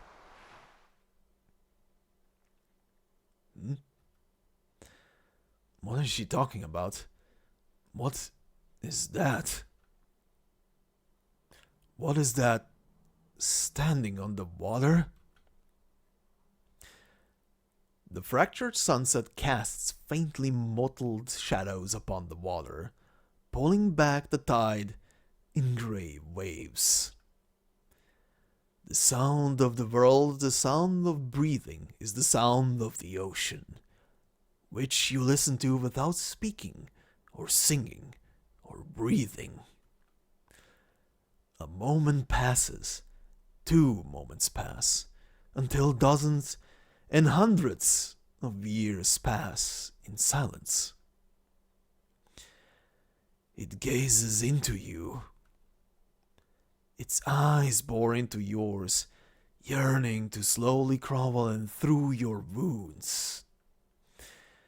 You are awake as it pulls you into its embrace, and you sink into its blood and shadow and sun, and hear its eyeless and soundless and lifeless shadow, as tranquil as a shining star.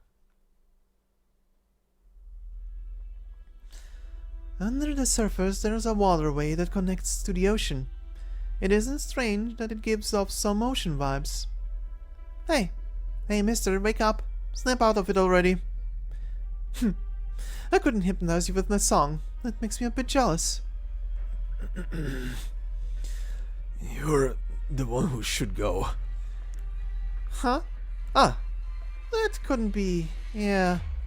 Look, you know that. That's not something that should be here. If you go now, you won't die.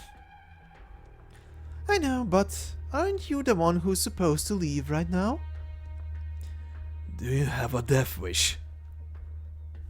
Listen to me carefully. Hey, Clark. Don't be scared. It shouldn't be surprising that the ocean knows our names. No. It's not of. Then what's your deal then? Hey, are you having trouble breathing? Sober up a bit, mister. Aya, speaking in Nigerian now. Nothing can deprive you of the right to breathe on this land.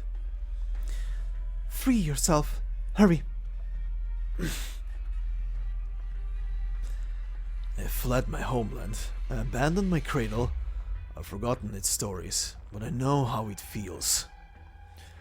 I believe what I've heard whispered in legend. Even in shallow dreams, I felt the bite of swords, rending their bodies. Can I slay the sea itself? I am homesick. Rather, I've imagined it before, but I've never actually seen home. We Iberians have long left the depths of the abyss, but I cannot escape from it. None of us can escape from it. I want to kill it. Is this a hallucination? Nope, but you can fight it. You seem quite knowledgeable about these. Is this really the time to be having that discussion? I told you, you should leave now. Hey, are you trembling? Maybe I'm getting a bit excited. Stay if you want. You said I like dancing. What about you then? Songstress, do you also like to dance? Then the sound of bones and flesh and viscera being crushed together. A vague, sickening sound. I love it. Seems like you don't plan to leave then. So, Mr. Eager, are you confident you can survive? Yes. Will you show me then? I want to see the dance you're about to dance. One that will paint the sea red. Yes, flourish the sword that waves with your boundless steps. Spin, pirouette, and glide across the ocean's surface. Whether you are torn apart, or you tear it apart. The beginning or end of your story. You know, the way you talk is really annoying. I don't know. I think it's perfectly fine. So, will you show me your performance, Mr. Eager? Look at that autograph I just gave you. Just let me know, okay? As long as you're not afraid, be my guest. It's good to have an audience, no matter who you might be. Huh. I feel like it should be said here. I'd be honored. That's not much of a line, but anyway. You have to live on, mister. I can tell you really care about this, so you have to live on. Don't die. I don't plan to die. There's a friend who wants your autograph, and I have to stay alive to bring it back. Back to Iberia? No. Though I've mentioned Iberia, I've also mentioned the sea that my ancestors could not live without. But perhaps my home is no longer in either of those places.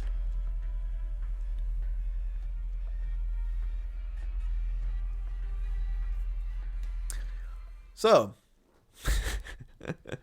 how'd you like that sprinkle of some undertides and stultifera navis there along the way? Yep, they snuck that one in. But yeah, this sort of ties into the whole Iberia, Ager, Seaborn affair quite well and quite creepily. But anyway, we shall now proceed to the EX stages and finish off today's episode with the final 3 cutscenes that are here, starting on the stage EX-1. The stage itself is titled Warming Up. This may well be your last chance to put on a song and relax. Seize the opportunity before it slips away from you.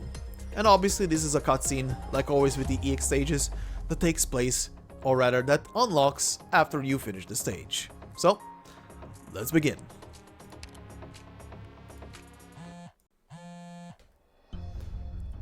Ring, ring, ring, ring, ring, ring. The alarm was followed by a cacophonous banging on the drum kit. And a melodical, very loud "Ah!" Get up already. Man, things got gnarly last night. Give me a few more minutes. Nothing like a cold shower to start the day. I have a feeling that it's gonna be a great day. Drink the vegetable juice. I told room service to put it in the fridge. Those aren't even fit for consumption. Don't act like I don't know. You screamed like you screamed for like 2 whole minutes during last night's show, right? Yeah. Even though you're not a singer, you need to take better care of your throat. But last night's performance was a huge success. Congratulations. I don't know about that. I've tried, but no matter how much effort I put into it, I feel like I won't ever be able to do better than Narrated, hun. You've already done very well. Is that so? Well, it's no big deal. I've made up my mind. For the next collab album, I want to make 4 more remixes for our demos, so our partners can have more tracks to choose from. 4 more demos? You already made 26 mixes the last few days. I know you see it as practice, but you can't push yourself like that. It's fine. I had some new ideas during the show last night. I have to try taking them in some new directions. I've just about figured out my limits. Now that I have a better understanding, I'll just have to keep pushing my limits further. That's what improvement is. What about the concerts? Your schedule is full until next year. Not a problem, I have a whole nother stamina bar for that. I don't even know what you're talking about now. Oh, come on. We've worked with each other for so long. Do I ever make mistakes? You blew out all the lights in the studio last time. That was a problem with arts, not with the music. But you did just remind me of something. If that theory is correct, my ideas and my musicality can definitely be taken to another level. The relationship between Originium arts and music is still just a hypothesis. Don't let that lead you around by the nose. Huh? Do I even have a nose? You should have figured that out long ago without needing to ask me. But the Lithanians did it. Notes, melodies, form, structure, everything is composed the same way one would write Originium arts. Nah, it's just too profound. It doesn't feel like the way I do things. If you've already realized that, then I can rest easy. Perhaps I do need to kick back and relax a bit. Good, don't push yourself too hard. But wait, don't cause another blackout in the district again. Jeez, I won't. I'll keep things under control this time. Oh, that reminds me. I met that Cronin person you were talking about. What do you think about him? To be honest, I don't think he'd be a very good sponsor. He seems like the kind of person who cares too much about money. I had the same feeling the last time I saw the contract. But it's fine, Siren gets to decide our sponsors anyway. I know you're a good judge of character. Be careful out there. Some say that Siesta is a lot more complicated than it looks. Also, don't use that Grace account for now. Don't worry, I said I'd keep things under control. This is my greatest secret after all. Your little underground organization, huh? Musicians always need their own space. A message. You think Siesta really is a city built for tourists? The network sure is fast there. Here. Who's on this channel? From Ada Closure Church. Wait, it's Closure? I heard the festival was a great success. Congrats. Long time no see, Grace. Are you still in touch with Jigstra? Let's find a chance to get him and do something great together next time. Alright, make sure to take care of yourself. God. I knew today was gonna be awesome.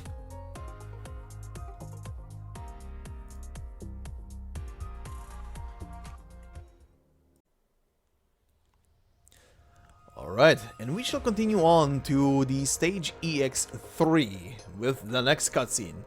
The stage is titled Interview Time. Imagine you've got a superstar right behind you, and your job is to keep him from the fervent mob of fans. So, let's begin.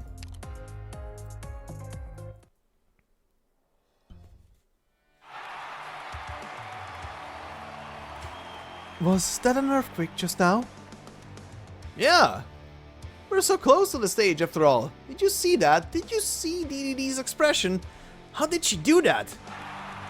She already left the stage. Don't always be such a fanboy. Wait, isn't it shaking again? Oh, come on, it's probably just the subwoofer. Wait. Uh-huh. You felt that too? Let's go. What? Don't ask questions, just come with me.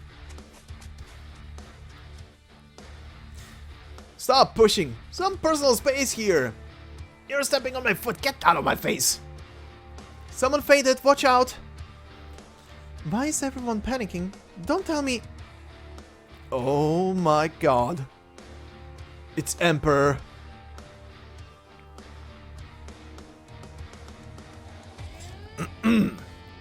Nice weather we're having.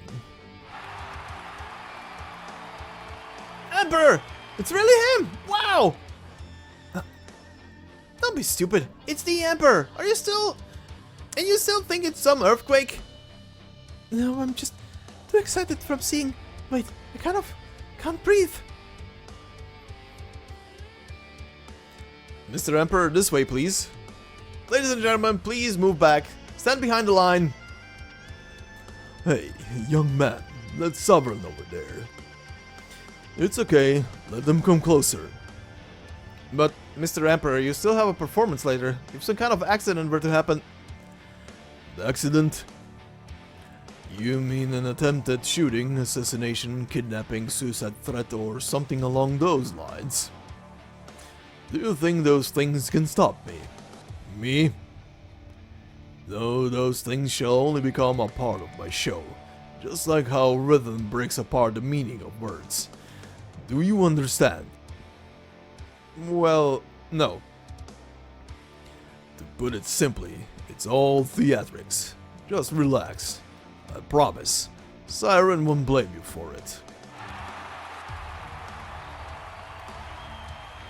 The audience just cheering Emperor's name.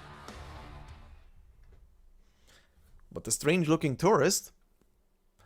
you're here. Come, don't be nervous. Just relax, muster up some bravery, and believe in yourself.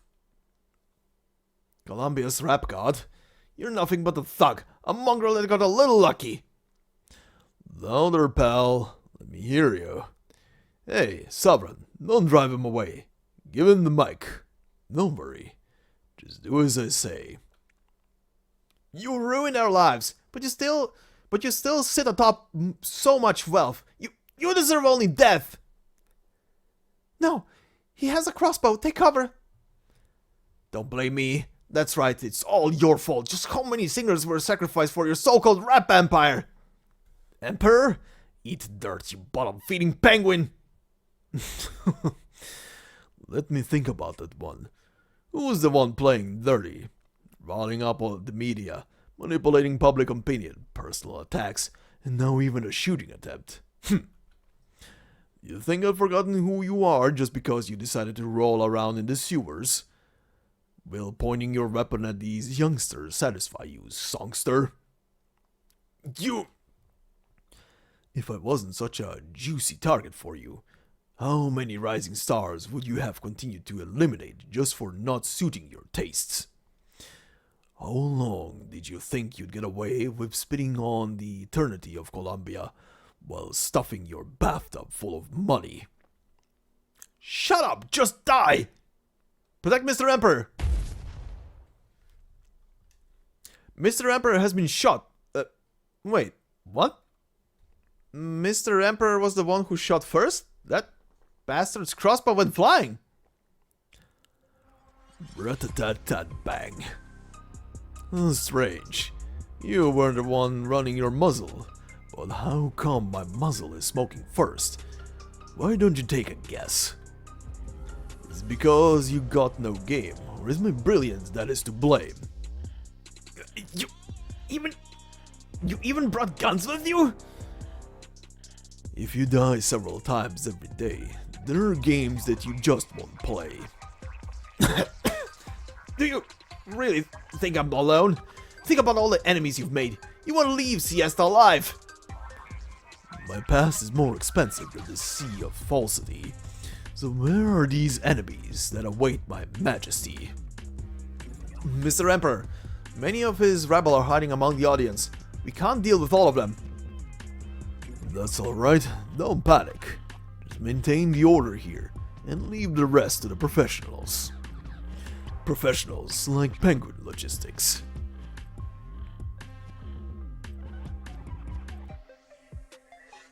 If I remember properly, weren't we supposed to be on vacation? Just out of curiosity, are we getting paid overtime for this? I could use some exercise after being cooped up in that hotel room. I mean, Sora, that's because you stayed in the hotel reading books the whole time. Right, that was part of the agreement. Are you able to adapt to the battlefield? No problem. Boss, we're all done here. Remember to snag me front row seats for tomorrow's show. Mr. Emperor, who are these people? We are the boss's, well, Mr. Emperor's private bodyguards. We're a logistics company, though. Well, since the beginning, our business covers quite a wide range of things. We even bought a jazz bar at some point, right? There were also those Syracusan gangs that really like being our punching bags. They've been behaving better recently, though. How many fights do you think we have in Lungmen every month? When it comes to brawls and firefights, we're the best you're going to find. I've been waiting for this moment, Penguin from the West, since you finally dared to expose yourself. Die! Did you guys establish the Guild of Hypocrites or something?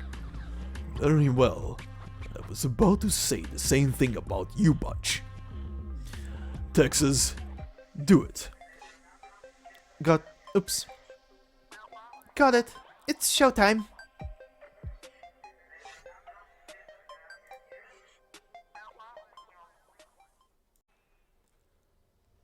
Alright then, and let us finish off this with the final cutscene located on the final EX stage, EX6, titled Perfect Ending. Try chucking a rock into the lava and see what happens.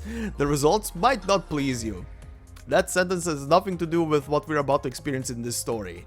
Because this is the big one. This is the one story in here that even back then it just sent ripples. That was when you read it, you have no idea what you've just read. Because some pieces to this puzzle were missing. At least back then.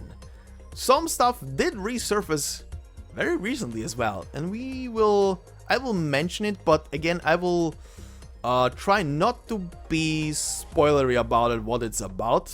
I will just mention where it is, if you want to take a look at it, but more about that at the end of this part. So, let's begin.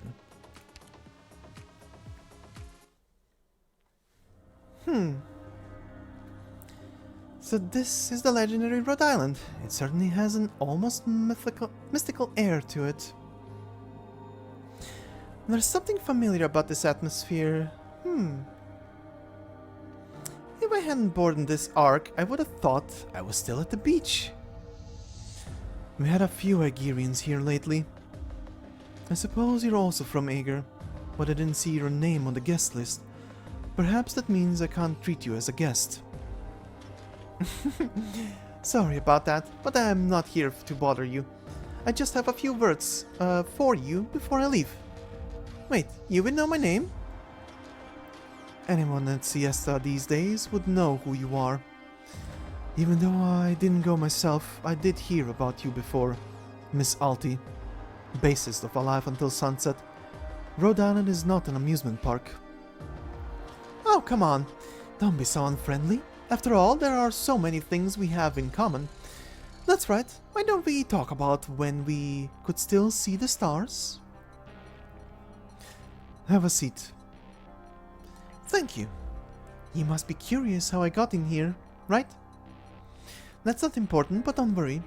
There's nothing wrong with the security system. Just consider me lucky. Your words can't hide your abilities. As you said, I'm not particularly worried. I suppose the system only makes an exception for when the guest is important enough. But I wonder, what would make a superstar take interest in our small little ward here?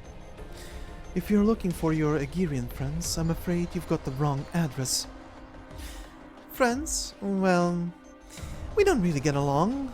If anything, I'd say we're far from friends. Actually, I'm here for you. Or rather, I'm here to take a look at you.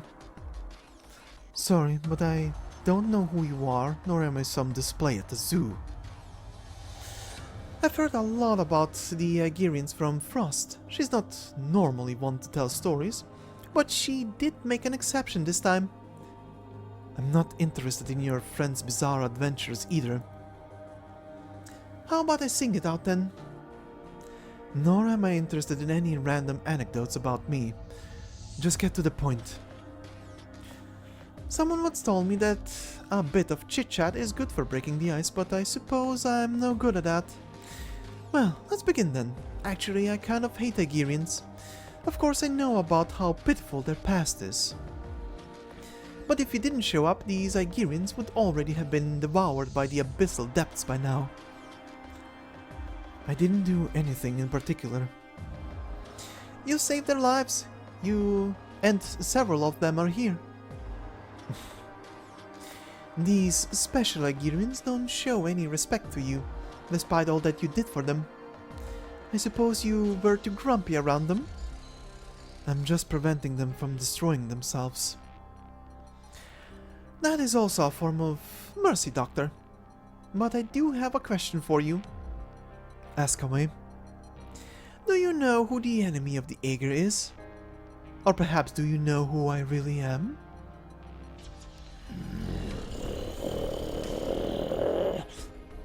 Monster, stop. You're still young.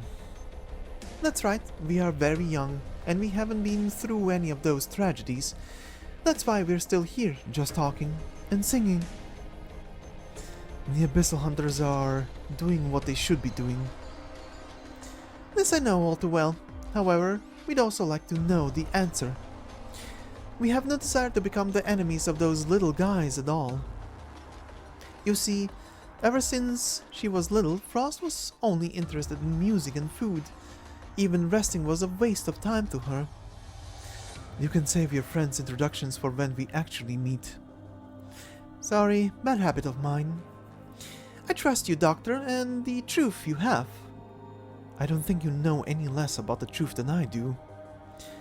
No, we just each have our own strengths. For example, I don't think you can sing as well as I do. That's just an example, no offense intended. But peace in Aegir, as you know, is only superficial. Most people know nothing about the sea. How are the children of Terra supposed to know that? It's not good to expect too much out of them. However, even the superficial peace is about to be broken. Desire really is a terrifying thing. So, what I need is, well, information. Information again? That's right. So in other words, I'm not the only one who's interested in this. I'm just a bit curious, who might that last person be? An Aegirian and an Abyssal Hunter. Then maybe we could be friends, like, for real, huh? Of course, I can understand why you've come to see me. The longer you live, the more stories you have. The worse your scars hurt, and the worse your temperament becomes. Sorry, I didn't mean to remind you of the past. But you really are different from the others. They are bound by too many emotions, easily manipulated by words, and sometimes turn into disasters in their own right. No wonder that person assigned you as the trump card to help that little bunny and the doctor. You really are an X-ray machine, aren't you? I also wish I was a simple machine. Sorry about that, but what I meant to say was, even though you won't tell anyone, you've already seen what lies underneath, right? I can't answer that. Alright, let's skip to the main question then. Surely you'll be able to answer this one. Go ahead, young superstar. Oh, thank you. Please tell me everything you know about what happened underneath that part of the ocean. That's not a form of information. No, I'm talking about that part of the ocean. Frost is the youngest one among us. Only the four of us can be considered young. She smelled something from those Igerians, a scent that didn't belong to them. They can't sing anymore, they can't talk anymore. They're drifting farther and farther away from us. They're becoming hungry. AMA-10, Dr. Kaltzit. Please tell me, how are those special Igerians born?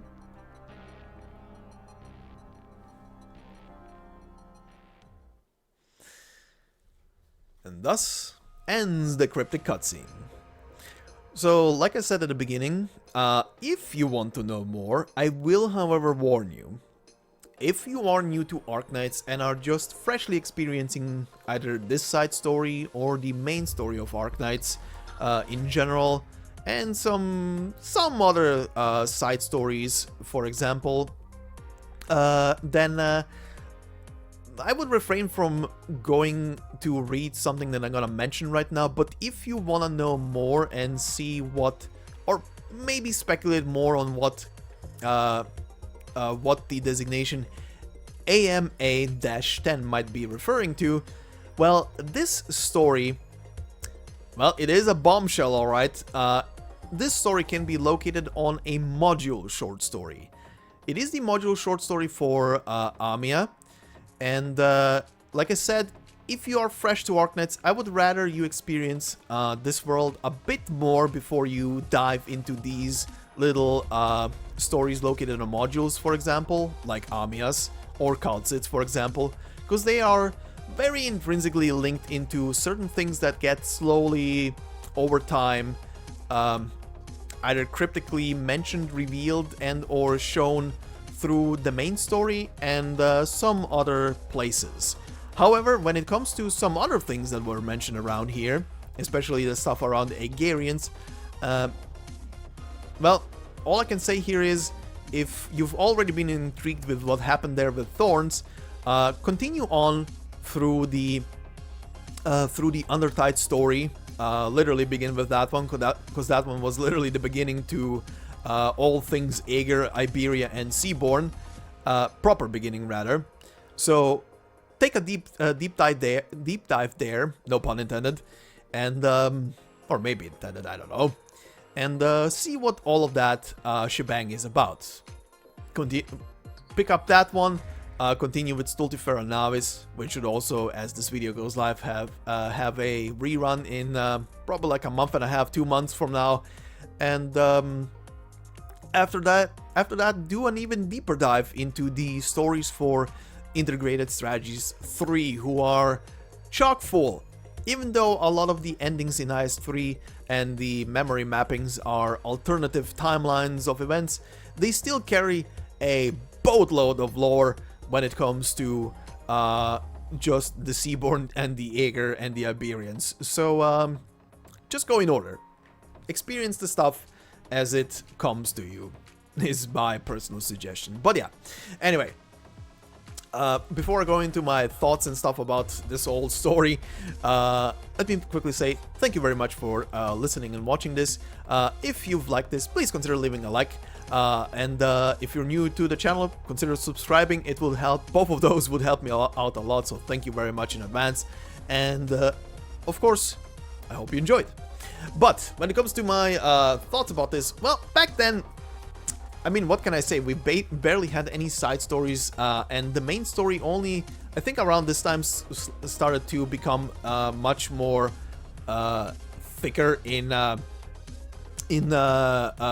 density when it comes to how much story is in one single chapter. I mean, considering, like I said here at the beginning, or rather around this cutscene alone, this cutscene ST6 was added a year later on the rerun. Pretty much more foreshadowing for the Aegirian storyline. But also, you can tell this cutscene alone is over 30 minutes long when it comes to me narrating through this. So you can tell how much this how much writing has I don't know if improved would be the right word to say, but evolved maybe. Because, oh my god, compared to everything else, this one cutscene is the length of, like, I don't know, 6 stages out of this thing, approximately. Yeah, you can tell that writing became, like a year later into the game, became pretty dense and pretty heavy. But sometimes it's welcome when it's super interesting, and sometimes it feels like a lot of fluff. I'm not gonna lie, but still always interesting. However, back to the original story without the addition of that specific cutscene there. It was a fun story. I'll say this: the biggest probably takeaway from the story was because back then, Act 1 of the main story was not complete yet. So we didn't have episode 8 yet out, so not everything was done.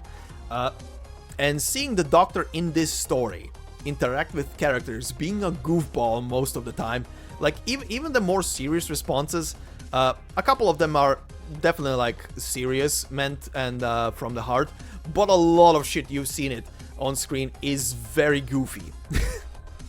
There's a lot of goofy shit in here, and it's when you compare the Doctor at this point and where the main story was at that point, it's quite a juxtaposition between the two of them. Like, you have the one that is barely, that is slowly rising as a character, and then you have this one that is about 5-ish months later after those events, and you're just wondering what the hell happened in that time period. Whoa. But yeah, definitely shit evolved. The Doctor had a lot of interaction with the people on board of Rhode Island, and you can tell that they became their own personality after so much time. And you can even see it in further stories, because in this bubble between episodes 8 and 9 of the main story, there lies a ton of side stories, and several of them in which the Doctor actually appears, this one being one of them. The other one being the Narrated story, for a couple of brief things, scenes here and there, outside of doing a lot of shit in the background. And of course the Kjerag side story with Break the Ice is also taking place in this time period, if I'm not misremembering. I think that one is taking place right after the departure from Casimir's. And you see the Doctor even do stuff there, but in that scenario, the Doctor is a bit more, even though you do have a lot of goofy things to say as the Doctor, or get the choice to say a lot of goofy things, most of the answers you can say are pretty to the point, like pretty strict to the point. But yeah, it's always interesting to see the Doctor do shit, not gonna lie. But overall, the story was fun even back then. The cryptic bullshit at the end was interesting. The DDD scene, the first of the 3 cutscenes on the EX stages, was kind of out of nowhere. I didn't expect to see a scene about that musician, but also the cryptic things and that musician being connected to Closure, aka to a hacker circle, essentially. Which, again, I'm not gonna say much more about, cause that is a plot point that will become a thing if you're again, if you're new to the main story, it will be a plot point that will rear its head at some point during the story somewhere. Not gonna say where. The second of the EX stage scenes, the Penguin logistics and Emperor stuff, I mean, Emperor is acting cool and shit, that's nothing new. I mean, if you want to see how cool that penguin can be and how show-stealing that penguin can be, just go back and either watch here on the channel the story for Il Siracusano, or go and read that one yourself, because that penguin is a cool motherfucker. But anyway, the final scene, however, like I said, that one carries a shit ton in itself, and the only way I could extrapolate and say you what they were saying, but I also don't want to spoil you from anything they were saying. So all I can tell you, I already told you at the end of that scene. Go and experience those stories. They are great. They are creepy. They are very Lovecraftian, and they are very mind-bending in a lot of places. But anyway, like I said, fun story. Also, obviously, the interaction between... it doesn't really get shown here too much, but I think, like, some other stuff about Ceylon and Schwartz gets shown in different places a bit better, I would say. Especially Ceylon's full file talks a bit more about that and better. And like I said already in, I think it was in part 1, if you want to see more about Ceylon, she did have a operator record, which does talk about her Originium scholarship research stuff. So if you want to see how that is progressing, it is linked in the description of the video. So go and take a peek. It's something very interesting is being said during that, which could have profound, yeah, it could have quite the impact if something develops out of that. But yeah, that's all I can say here. Have fun with a lot of stuff. And yeah, I think we shall wrap it up here, because this is already gonna be a goddamn humongous episode. And yeah, you guys enjoy. Or rather, I hope you guys enjoyed. But anyway, thank you very much for watching this. This has been fun to go through these old stories. We only have a handful left at this point. One of which will be coming up next week, which is one of the leftover vignette side stories that we're gonna be covering, which was the one that lost, obviously, the vote against this one. And then after that, we're gonna have the next main story added into the game, and I'm very excited for that one. And very looking forward. I'm most looking forward if any of the predictions that I put out there will come true on the last part of the episode 11 narration. I put out some spicy shit there. I wonder if I hit anything on the head with it, but we'll see about that when it actually drops. And I'm looking forward to it. Anyway, like I said, thank you for watching, thank you for listening. Hope I didn't ramble for too long, and I hope you have a fantastic day wherever you are, and I will see you in the next one. Until then, bye bye.